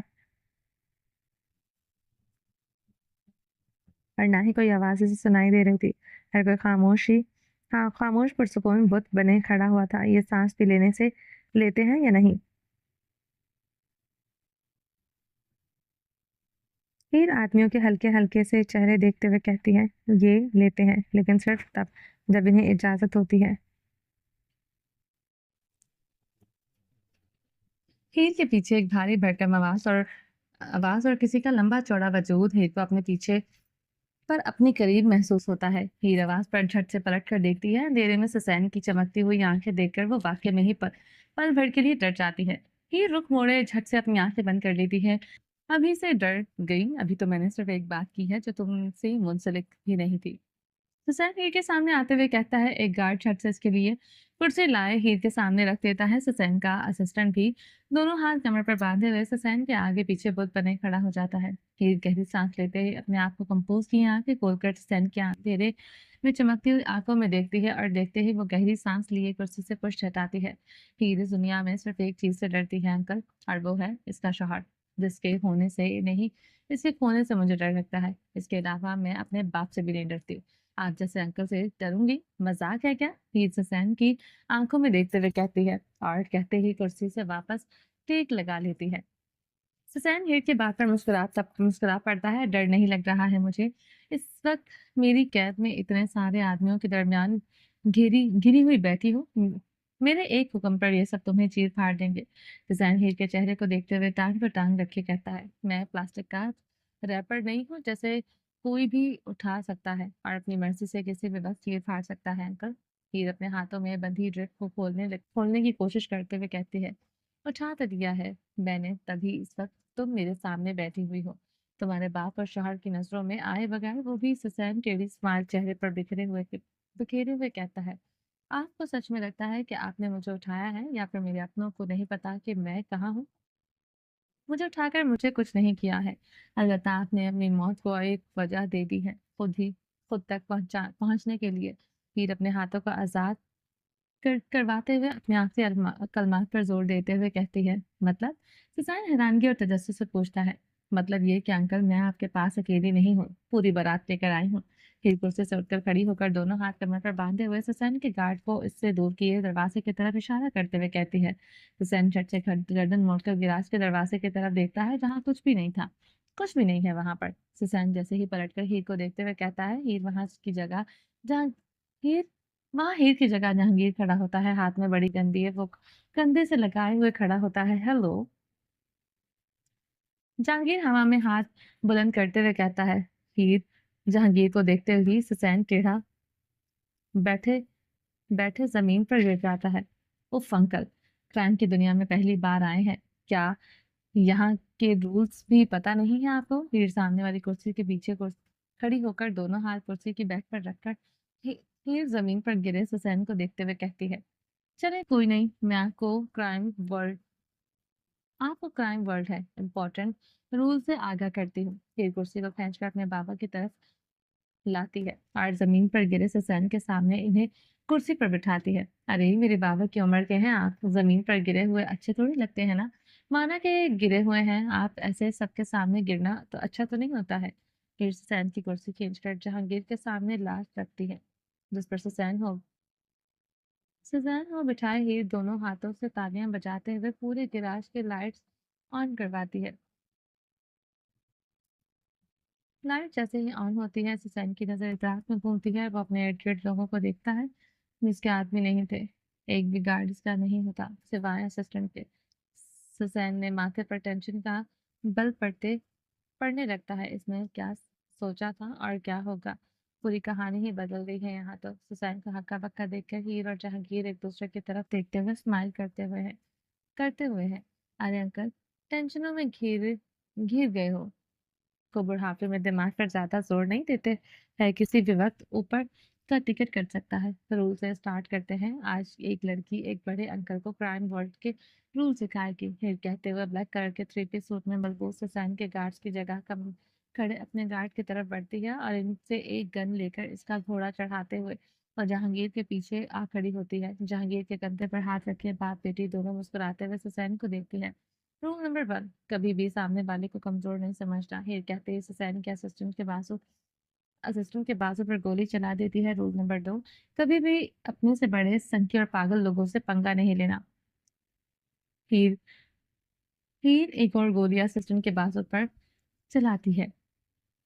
रोल नंबर 3, डेविल वर्क में जहांगीर आलम द इटालियन डेविल के इटली में खुद को कभी डेविल मत समझना, क्योंकि मैं समझने दूंगी ही नहीं। तीसरी गोली टांग पर मारते हुए कहती है, ससैन की मुसलसल नजरें हीर के चेहरे पर टिकी होती हैं। इसने एक बार मुड़कर भी नहीं देखा था अपने असिस्टेंट को। मुझे इन दोनों की कमजोरी समझकर मुझे उठाकर लाए थे आप, लेकिन ये नहीं जानते थे कि ये दोनों मेरी भी कमजोरियां हैं। इनके लिए मैं भी कुछ कर सकती हूँ। हीर जहांगीर से हटकर ससैन के सामने आ खड़ी होकर कहती है, आपकी वजह से मेरे बाबा ने 22 साल बर्बाद किए हैं। हीर झुककर ससैन की आंखों में देखते हुए कहती है, आपकी वजह से मेरा भाई हमसे दूर रहा है। आपकी वजह से मेरी माँ न जाने कितने सालों तक इंतजार की शिद्दत में रोती रही है, और आपने आपकी ही वजह से मेरा शौहर एक आम इंसान से मॉन्स्टर बना है। आपने मेरा साथी नुकसान न करके मेरा भी कितना नुकसान कर दिया है, अंदाजा है आपको? हीर वापस सीधी होकर गन का ट्रिगर चढ़ाते हुए ससैन के माथे पर गन रखती है। और जो नुकसान तुम्हारे बाप ने मेरा किया है, इसका क्या? तुम्हारे बाप ने मुझसे मेरी मोहब्बत छीन ली, मेरा सुकून, मेरी इज़्ज़त को छीन लिया, इसका क्या? सुज़ैन हलक के बल चिल्लाते हुए कहता है, तुम्हारा नुकसान मैंने नहीं, तुमने खुद किया है। सुज़ैन ने रोबी, आज भी और इस दिन भी। जहांगीर गर्दन टेढ़ी करते हुए कहता है, जहांगीर कहता ही है कि हीर इसके सामने से हट जाती है और जहांगीर के साथ आ खड़ी होती है। क्या मतलब है तुम्हारा? सुज़ैन सख्त नजरों से देखते हुए पूछता है। मतलब ये कि तुम्हें मैंने इस दिन छोड़ दिया था, तो तुम्हें छोटे रहना चाहिए था। जहांगीर कुर्सी से उठकर खड़ा होकर गन एक गार्ड को देते हुए एक हाथ जेब में डाले सुसैन की तरफ बढ़ता है। पहले तुमने मुझसे मेरे बेटे को दूर किया, और अब मेरी बेटी को मोहरा बनाकर मुझसे डायमंड माइंड और वजदान से इसके डार्क वेब छीनना चाहते थे। सच में तुम्हें लगता है था कि सुजैन मैं तुम्हें इतनी आसानी से कुछ भी दूंगा, खास तौर पर मेरी बेटी, जिस पर किसी की नजर तक पड़ने नहीं देता, मैं इसे इतनी आसानी से तुम उठा सकते थे? तुमने सच में ये सब इतना आसान सोचा था? जहांगीर सुसैन के कंधों पर हाथ रखे इसके चेहरे के करीब आए, झुककर इसकी आंखों को देखते हुए पूछता है, हाँ, मुझे लगा था कि मैं कर सकता हूँ जो तुमने मेरे साथ किया, और इसके बाद तुम्हारे साथ ये करना गलत तो नहीं था। सुसैन जहांगीर के हाथ अपने कंधों से हटाते हुए कहता है, मैंने तुम्हारे साथ कुछ नहीं किया। तुम जो क्या तुम खुद मुझसे उलझे थे। अगर तुम्हें साथ मेरे बेटे को मुझसे दूर ना करते, तो इस वक्त हमारे रास्ते अलग अलग होते। तुम अपनी जिंदगी में खुश होते और मैं अपनी जिंदगी में। जहांगीर सीधा खड़ा होकर सुसैन की आंखों में देखते हुए दोनों सीने पर हवा दोनों सीने पर बांधे हुए कहता है, शुरुआत तुमने की थी। अगर तुम मुझे एज़ल को ना छीनते, तो हमारे रास्ते अलग होते। सुसैन गुस्से से खड़ा होकर कुर्सी को जोर से लात मारते हुए कहता है। जहांगीर सुसैन को गुस्से में देखते हुए दोनों आईब्रो उठाते हुए मुस्कुराने लगता है। पहले इस अलेक्जेंडर ने मुझसे छीना, फिर बच्ची कुची कमी तुमने पूरी कर दी। इसे जिंदा चलाकर सुसैन गहरी सांस लेते हुए जहांगीर की आंखों में देखते हुए कहता है, इज्जत ईमान को छीनना या इसके डायमंड माइन को? सुसैन के पीछे से दरवाजे से दाखिल होती हुई एक औरत, जो अपने चेहरे को मुकम्मल तौर पर छुपाए हुई थी, पूरे वजूद में सिर्फ इनकी आंखें ही थी और माथा ही था जो दिखाई दे रही थी। बाकी हाथों तक में इन्होंने ग्लव्स पहन रखे थे। ब्लैक कलर का थ्री पीस सूट, हाथों में ग्लव्स, पैरों में शूज, चेहरे पर मास्क लगाए हुए सिकंदर और मायनों के आगे दरवाजे से चंद कदम दूर खड़े होकर इज़्ज़त कुर्सी पर हैरान से परेशान से सैन को देखते हुए कहती है, जो अचानक से इज़्ज़त को देखकर जमीन पर जा गिरता है। तुम सुसैन कहते हुए वो उठ खड़ा होने लगता है, पर जहांगीर गार्ड से अपनी गन से अपने इसे वापस जमीन पर बिठा देता है। वहीं रहो जहां तुम हो। जहांगीर दो टोक लहजे में कहता है, तुम कब से अपने किए का इल्जाम दूसरों पर मुसल्लत करने लग गए? एज़ल कहते हुए सुसैन की जाने बढ़ती है। पीछे गिराज का दरवाजा खुला छोड़कर सिकंदर और मायवा भी अंदर दाखिल होते हैं। तुम जिंदा तक भी? सुसैन से बोला भी नहीं जा रहा था। एज़ल को अपने सामने जिंदा देखकर वो हैरान व परेशान हो जाता है। अफसोस की बात है कि तुम्हारे लिए, पर हाँ, मैं जिंदा थी, जबकि तुम्हारी तो पूरी कोशिश थी कि मुझे इस रात खाक में बदलने की। सुजैन के बिल्कुल सामने खड़ी होकर इसकी आंखों में देखते हुए कहती है, तो तुम तो मर गई थी। सुजैन अब की बार हैरानगी से कहते हुए उठ खड़ा हुआ था। मैं मर गई थी या तुमने मुझे मार दिया था? एज़ल गुस्से से मैं सुजैन की आंखों में देखते हुए कहती है, पर आंखों में नमी की वजह से इससे बोला भी नहीं जा रहा था। एज़ल सुसैन कहते हुए हाथ पकड़ने की कोशिश करता है, पर एज़ल हीर के हाथ से गन लिए सुसैन की टांग पर मारकर घुटनों के बल से जमीन पर बिठाती है। सिकंदर मामा पहले ही जहांगीर के पीछे खड़े होकर हो गए थे। हीर भी गन एज़ल को दे दिए सिकंदर के पास जहांगीर के पीछे आ खड़ी होती है और तीनों कमर पर हाथ रखे हुए सामने के मंजर को देख रहे थे। पर सिकंदर की बार बार नजरें जहांगीर की तरफ उठ रही थी और हीर की दरवाजे की तरफ। वो वजदान में आने की मुंतजिर थी, पर वो अभी तक नहीं आया था। और कितनी दूर है? वजदान गाड़ी की स्पीड और तेज करते हुए कहता है, वो अभी ब्रिज ब्रिज पर पहुंचने ही वाले थे। ब्रिज क्रॉस करने के बाद भी इन्हें 10 से 15 मिनट पहुंचने में मजीद लगने वाले थे। ये सफर खत्म क्यों नहीं हो रहा आज? मजदान गहरी सांस लेते हुए कहता है और गाड़ी की स्पीड 200 से ऊपर बढ़ा देता है। मॉन्स्टर ध्यान से। अली मजबूती से अपनी सीट बेल्ट को अपने हाथों में पकड़े हुए कहता है, मेरा ध्यान सिर्फ और सिर्फ इस वक्त हीर पर है। अगर इसको एक खरोच भी आई तो मैं इसे सैन को आज छोड़ूंगा नहीं। मेरी वार्निंग देने के बावजूद भी इसने हीर तक पहुंचने की कोशिश की। इसकी मौत यकीनन आज मेरे हाथों से ही होगी। फरजान गाड़ी को कट मारते हुए लेफ्ट राइट दूसरी गाड़ियों को क्रॉस करते हुए कहता है। अली की सांसें बंद होने पर आ गई थी। वो इतनी तेज गाड़ी चला रहा था कि अली को अपनी मौत सामने नजर आने लगी थी। फरजान की गाड़ी पुल पर पहुंची थी। सड़क के बीचों बीच 4 गाड़ियां रुकी हुई थी, इसके इंतजार में खड़ी हुई थी। सामने गाड़ी पर हया गाड़ी से टेक लगाए हुए खड़ी थी। वरदान हया को देखते हुए अपनी गाड़ी की स्पीड आहिस्ता आहिस्ता किए हया के सामने गाड़ी का रोकता है। आप ये क्या कर रही हैं? वरदान गुस्से में जल्दी से गाड़ी से बाहर निकल कर पूछता है। करना तो मैं भी नहीं चाहती थी, पर क्या कर सकती हूँ, डेविल ने कहा है ना, करना तो पड़ेगा। हया वरदान की तरफ देख बढ़ते हुए कहती है, सासू माँ गाड़ी हटाए, मुझे जाना है। वरदान हया को देखते हुए सख्त लहजे में कहता है, तुम अभी नहीं जा सकते हो। जब डेविल का मुझे मैसेज आएगा तुम फिर जाओगे यहाँ से। हया वरदान की आंखों में देखते हुए कमर पर हाथ बांधे पुरसुकून अंदाज में कहती है, मैंने आपसे कहा था ना कि अगर मुझसे दोबारा हीर को छीनने की कोशिश की तो मैं किसी को जिंदा नहीं छोड़ूंगा। वरदान अपने हाथों की मुठ्ठियां भींचते हुए सख्त लहजे में कहता है, जानती हूँ और करना भी यही चाहिए, लेकिन इस वक्त तुम कहीं भी नहीं जा सकते हो। तुम्हारे लिए ये कह रही हूँ, थोड़ा सा सब्र करो और इंतजार करो। हया वरदान के हाथों की तरफ देखते हुए कहती है, करना क्या चाहती हैं आप? इसे दूर करना चाहती हैं मुझसे? मैं किसी को दूर नहीं कर रही हूँ। मैंने एक कोशिश की थी जिसमें नाकाम हुई। मैं वो काम नहीं करती जो मुझे हार का सामना करना पड़े। हया वरदान की बात काट कर खुद बीच में बोल पड़ती है। वरदान की हालत बड़ी बुरी होती जा रही थी। वो बस हीर को सही सलामत अपनी आंखों के सामने देखना चाहता था।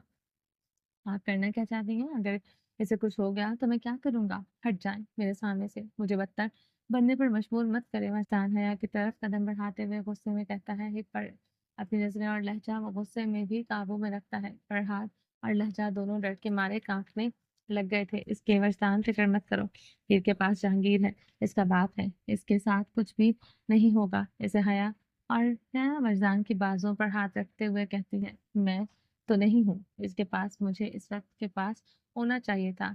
मैं इसका शौहर हूँ, मेरी जिम्मेदारी है।" फैजान गहरी सांस लेते हुए कहता है, मुझे जाने दें, मेरे रास्ते से हट जाएं आप, वरना बहुत कुछ गलत हो जाएगा मेरे हाथों से। फैजान अपने हाथों की तरफ देखते हुए कहता है, कुछ मजीद गलत ना हो इसलिए तुम्हें इस वक्त यहाँ रुकना पड़ेगा वजदान। हया वजदान के बाजू से हाथ हटाते हुए कहती है, क्या मतलब है आपका इस बात का? वजदान तजस्सुस से पूछता है, मतलबों में उलझने लगोगे तो कहीं के भी नहीं रहोगे तुम। इस वक्त तुम्हारे लिए बेहतर है कि तुम सब्र करो, सब ठीक हो जाएगा, सब कुछ। हया अपनी बात पर जोर देते हुए कहती है। वजदान कुछ कहने के बजाय पलटकर अपने बालों में हाथ फेरते हुए एक जोरदार चीख मारता है। हया इसकी हालत को अच्छे से समझ पा रही थी, लेकिन इस वक्त तो इज़िल की वजह से इसे वहां से जाने नहीं दे रही थी, क्योंकि इज़िल ने कही कहा था वजदान को इसकी परछाई से भी दूर रखने का। इसी बात का मान रखते हुए जहांगीर आज तक वजदान की नजरों में इसकी मां का कातिल बना हुआ था। वजदान वही पुल पर रेलिंग के पास जा खड़ा होता है और अपनी आंखें बंद किए खुद को पुरसुकून करने लगता है। निकल जाते ही आईना और वहां मौजूद बाकी सारे लोगों सारे लोग इसको देखने लगते हैं। सबके चेहरों पर अजीब तासुरात है, सिवाय आयना के। वो मुस्कुरा रही थी। ये वही है जिसकी तस्वीर तुमने बनाई थी, वही एक शख्स जो तुम्हें याद था। माहिर आयना के कान के करीब सरगोशी नुमा अंदाज में पूछता है, हाँ वही है, वही एक शख्स जो मुझे याद था और है। आयना निक को लिफ्ट में जाता देखकर माहिर की तरफ मुतवज्जा होती है, पर ये खड़ूस नहीं है। माहिर गंदा सा मुंह बनाकर कहता है, मुझे एक याद मुझे एक याद है, तो यकीनन ये खड़ूस नहीं होगा। कुछ तो होगा जो अल्लाह ने सब मिटा दिया, सिवाय इस एक शख्स के। आयना किचन की तरफ बढ़ते हुए कहती है, पर वो शायद तुमसे नफरत करता है। लहजा और नजरें गवाही देने के लिए काफी थे। इसके माहिर माहिर इसके साथ चलते हुए कहता है, नहीं, आपने सुना नहीं इन्होंने क्या कहा? वो मुझे भी इस तकलीफ से गुजारेंगे जो तकलीफ इन्हें मुझे देखते हुए हो रही है। इसका मतलब नहीं समझे आप क्या? आयना माहिर के चेहरे की तरफ देखते हुए पूछती है।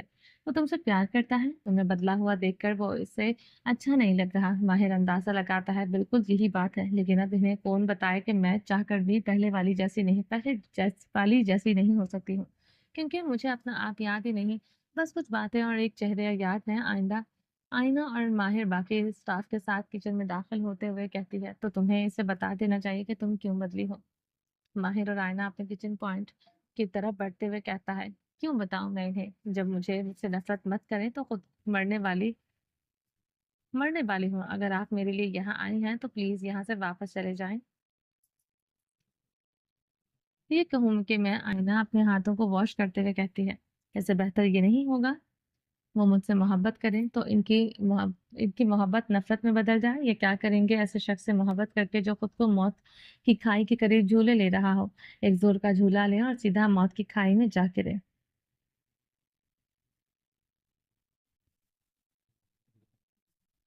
ये मोहब्बतें वग़ैरह इन्हीं के लिए होती हैं जो एक-दूसरे के साथ ताहयात रहने का वादा करें। हम जैसे लोगों के लिए नहीं जो वादा करें भी तो तोड़ने के लिए। आईना बात आईना हाथ में लाइटर उठाए गैस ऑन करते हुए कहती है, बताने से वो नहीं बताने से वो तुम्हें गलत तो नहीं समझेगा। कम से कम माहिर भी हाथ वॉश करते हुए कहता है, मुझे ये नहीं पता था कि वो मुझसे मोहब्बत करते हैं या मैं इनसे करती थी। मुझे इनका चेहरा याद है, इनके साथ के कुछ लम्हात याद है, लेकिन मोहब्बत है इस बात का कोई एहसास याद नहीं। जब मैं खुद नहीं जानती वो मेरे लिए आए हैं या अपने काम के लिए, मैं कैसे इनकी ज़िंदगी में खुद को ज़बरदस्ती शामिल होकर इनके और मेरे लिए बेहतर है जो शुरू नहीं हुआ, इसे शुरू होने से पहले ख़त्म कर दे। टूटी हुई सीढ़ी पर कदम रखने से भी खुद को ही लगती है मेरी मंज़िल मौत है जो करीब है। इनकी मंज़िल भी मैं अपने जैसी नहीं करना चाहती। इसलिए इनसे इनकी नफ़रत बर्दाश्त कर लेते हैं। कम से कम कोई एक तो ज़िंदा रहेगा। आईना मुस्कुराते हुए कहती है, तुम पागल हो गई हो? माहिर सर झटकते हुए कहता है, अल्लाह ताला ने चल के भेजा है, मैं क्या कर सकती हूँ आईना? और आईना कंधे उचकाते हुए कहती है और कहते ही अपने काम में दोनों मसरूफ़ हो जाते हैं। अज़ील इज़ इज़िल ये क्या है? क्या कर रही हो? सुसैन की आँखों में गुस्से में, दर्द में कराहते हुए घूर कर देखते हुए कहता है, ज़बान और नज़रें संभाल सुज़ैन रूबी। सिकंदर एज़िल के पीछे ही आते हुए कहता है, तुम भी तो इनके साथ मिल गए, भूल गए? वो सब जब तुम्हारे बाप ने तुम्हें आग में जलने के लिए छोड़ दिया था, मैंने तुम्हें इस आग से बचाया था। हुसैन अपने सीने पर हाथ मारते हुए कहता है, बचाया था? सच में? अज़ीज़ कुर्सी खींचकर हुसैन के सामने कुर्सी पर बैठते हुए कहती है, यहाँ मौजूद हर शख्स इस रात का सच जानता है। जिसको तुम बेवक बेवकूफ़ बना रहे हो वो अभी भी। ईज़ुल हुसैन की आंखों में देखते हुए कहती है, ईज़ुल तुम ऐसे कैसे कह सकती हो? मुझे जानती हो, तुम मुझ में तुम्हारे लिए वहां आया था। हुसैन अपनी टांग पर हाथ रखकर अपने खून को बहने से रोकते हुए कहता है, जानती हूँ तुम वहां मेरे लिए आए थे। जानती जानती हूँ तुम्हें वहां कौन सी चीज खींच कर लाई थी। हर चीज से वाकिफ हो गई थी मैं। मुझसे प्यार मोहब्बत का नाटक करके सिर्फ तुम मेरे बाबा के डायमंड्स माइन को हासिल करना चाहते थे। जब मैं तुम्हें नॉर्म मिल सकी तो तुमने मुझे प्रोजेक्ट के बहाने इटली भेजा ताकि पीछे से मेरे माँ बाप से तुमसे शादी की बात कर सको। जब इन्होंने तुम्हें इनकार किया तो तुमने मुझे अलेक्जेंडर जैसे हैवान के हवाले कर दिया जिसने दिन रात मुझ पर तशद्दुद किया। मुझसे मेरा बच्चा जुदा कर दिया और तुम दोनों ने मिलकर मेरे माँ-बाप का भी मार दिया। दोनों को बराबर का हिस्सेदार जो बनना था डायमंड माइन का। पर अलेक्जेंडर बदल गया। इसने तुम्हें दूध में मक्खी की तरह निकाल कर बाहर बाहर फेंक दिया, जिसका बदला तुमने इस रात को इससे लिया था। एज़िल की आंखों में आंसू भर गए थे। वो बहकर इसके मांस पर गिर रहे थे।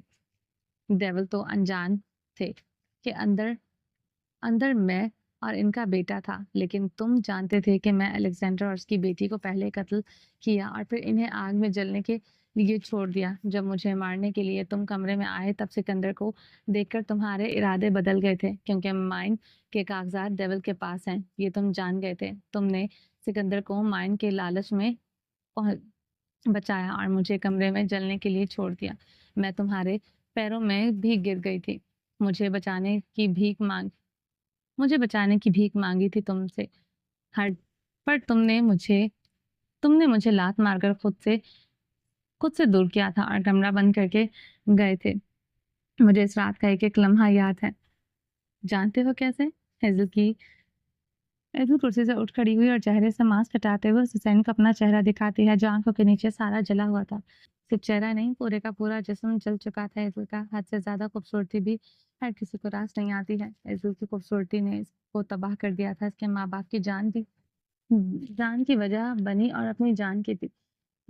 ये गर्दन मोड़कर एज़िल के चेहरे की तरफ देखती है, पर देख नहीं पाती है। इसे देखते ही इसका दिल खराब हो जाता है और साइड पर जाकर वो उल्टी कर देती है। एज़िल की हालत देखकर अमाइमा इसके पास जाती है और इसकी पीठ को सहलाने लगती है। वहाँ पर एज़िल रोते हुए गहरी सांस लेते हुए कहती है, तुमने तो मुझे इस आग में आग की नज़र कर दिया था। मेरा एक छोटा बच्चा भी था।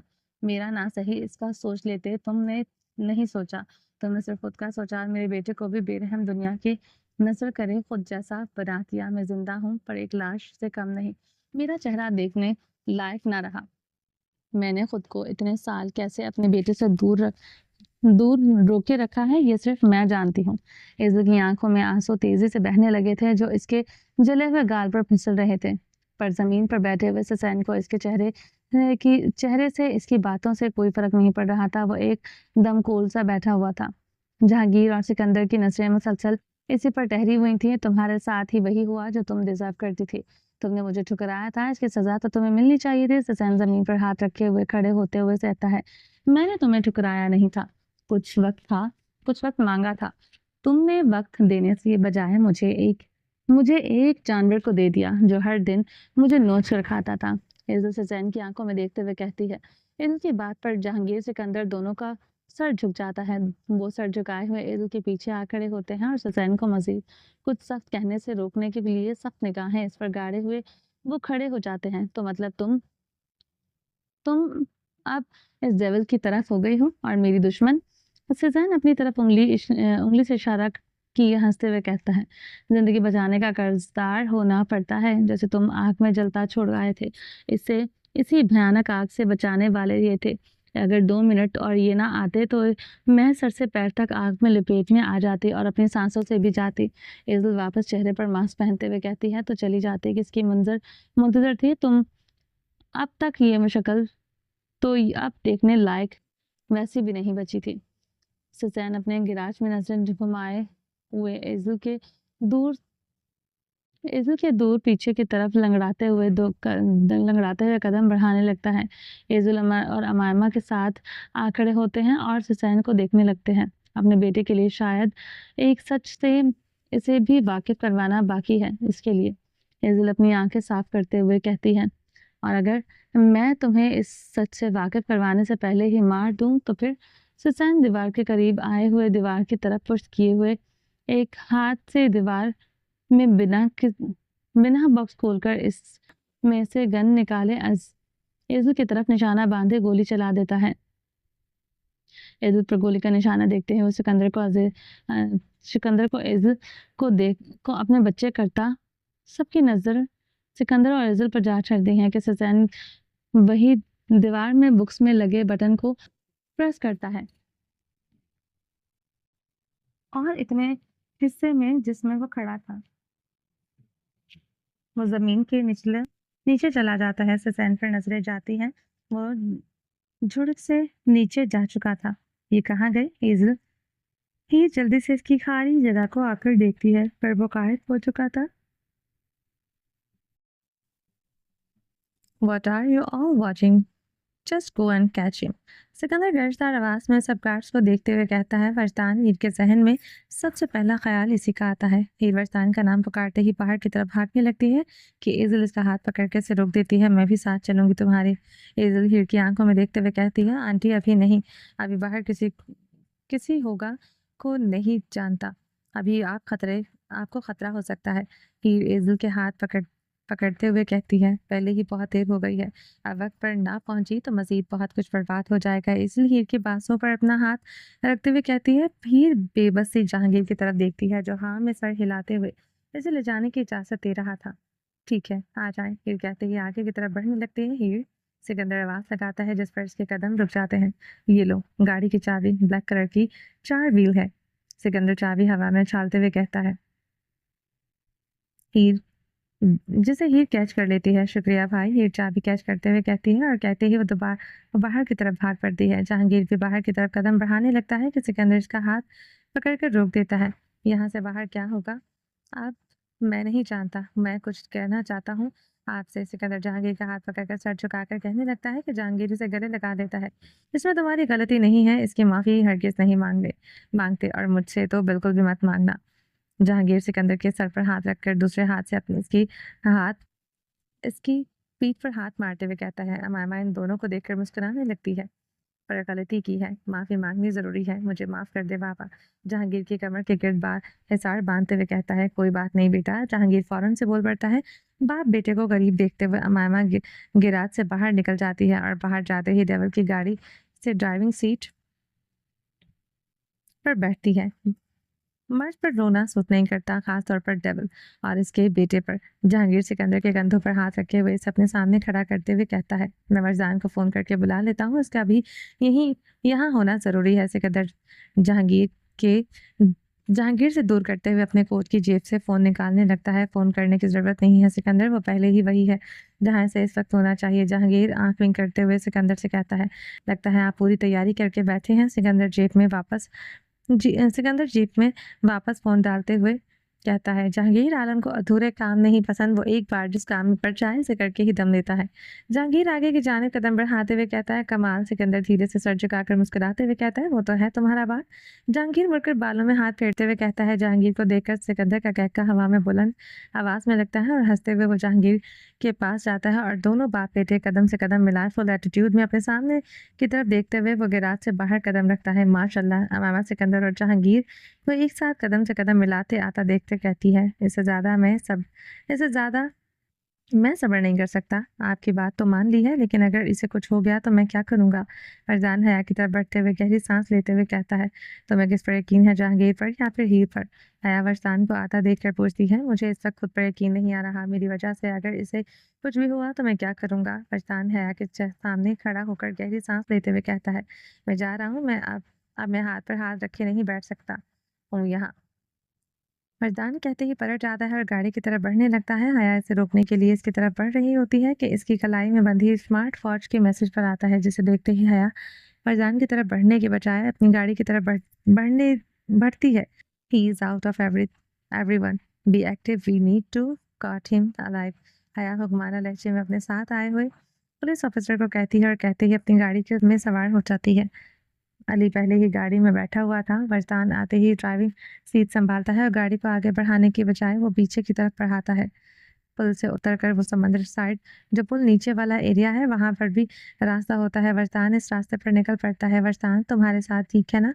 हेजल ड्राइव करती हीर को देखते हुए पूछती है। जी जी, वो बहुत अच्छे हैं। हीर ससैन की गाड़ी को ढूंढने के लिए अपनी गाड़ी की स्पीड तेज करते हुए कहती है। वो सच में अच्छा है ना, अपने बाप जैसा तो नहीं है। एज़ुल की नजरें मुसलसल हीर के चेहरे पर टिकी होती हैं। अस्तगफुरुल्लाह, सासू माँ मेरे बंदे को इनसे मत मिलाएं। मर्जान बिल्कुल भी इन जैसे नहीं है, बल्कि वो खुद इनका काम तक अपने नाम के साथ नहीं छोड़ते।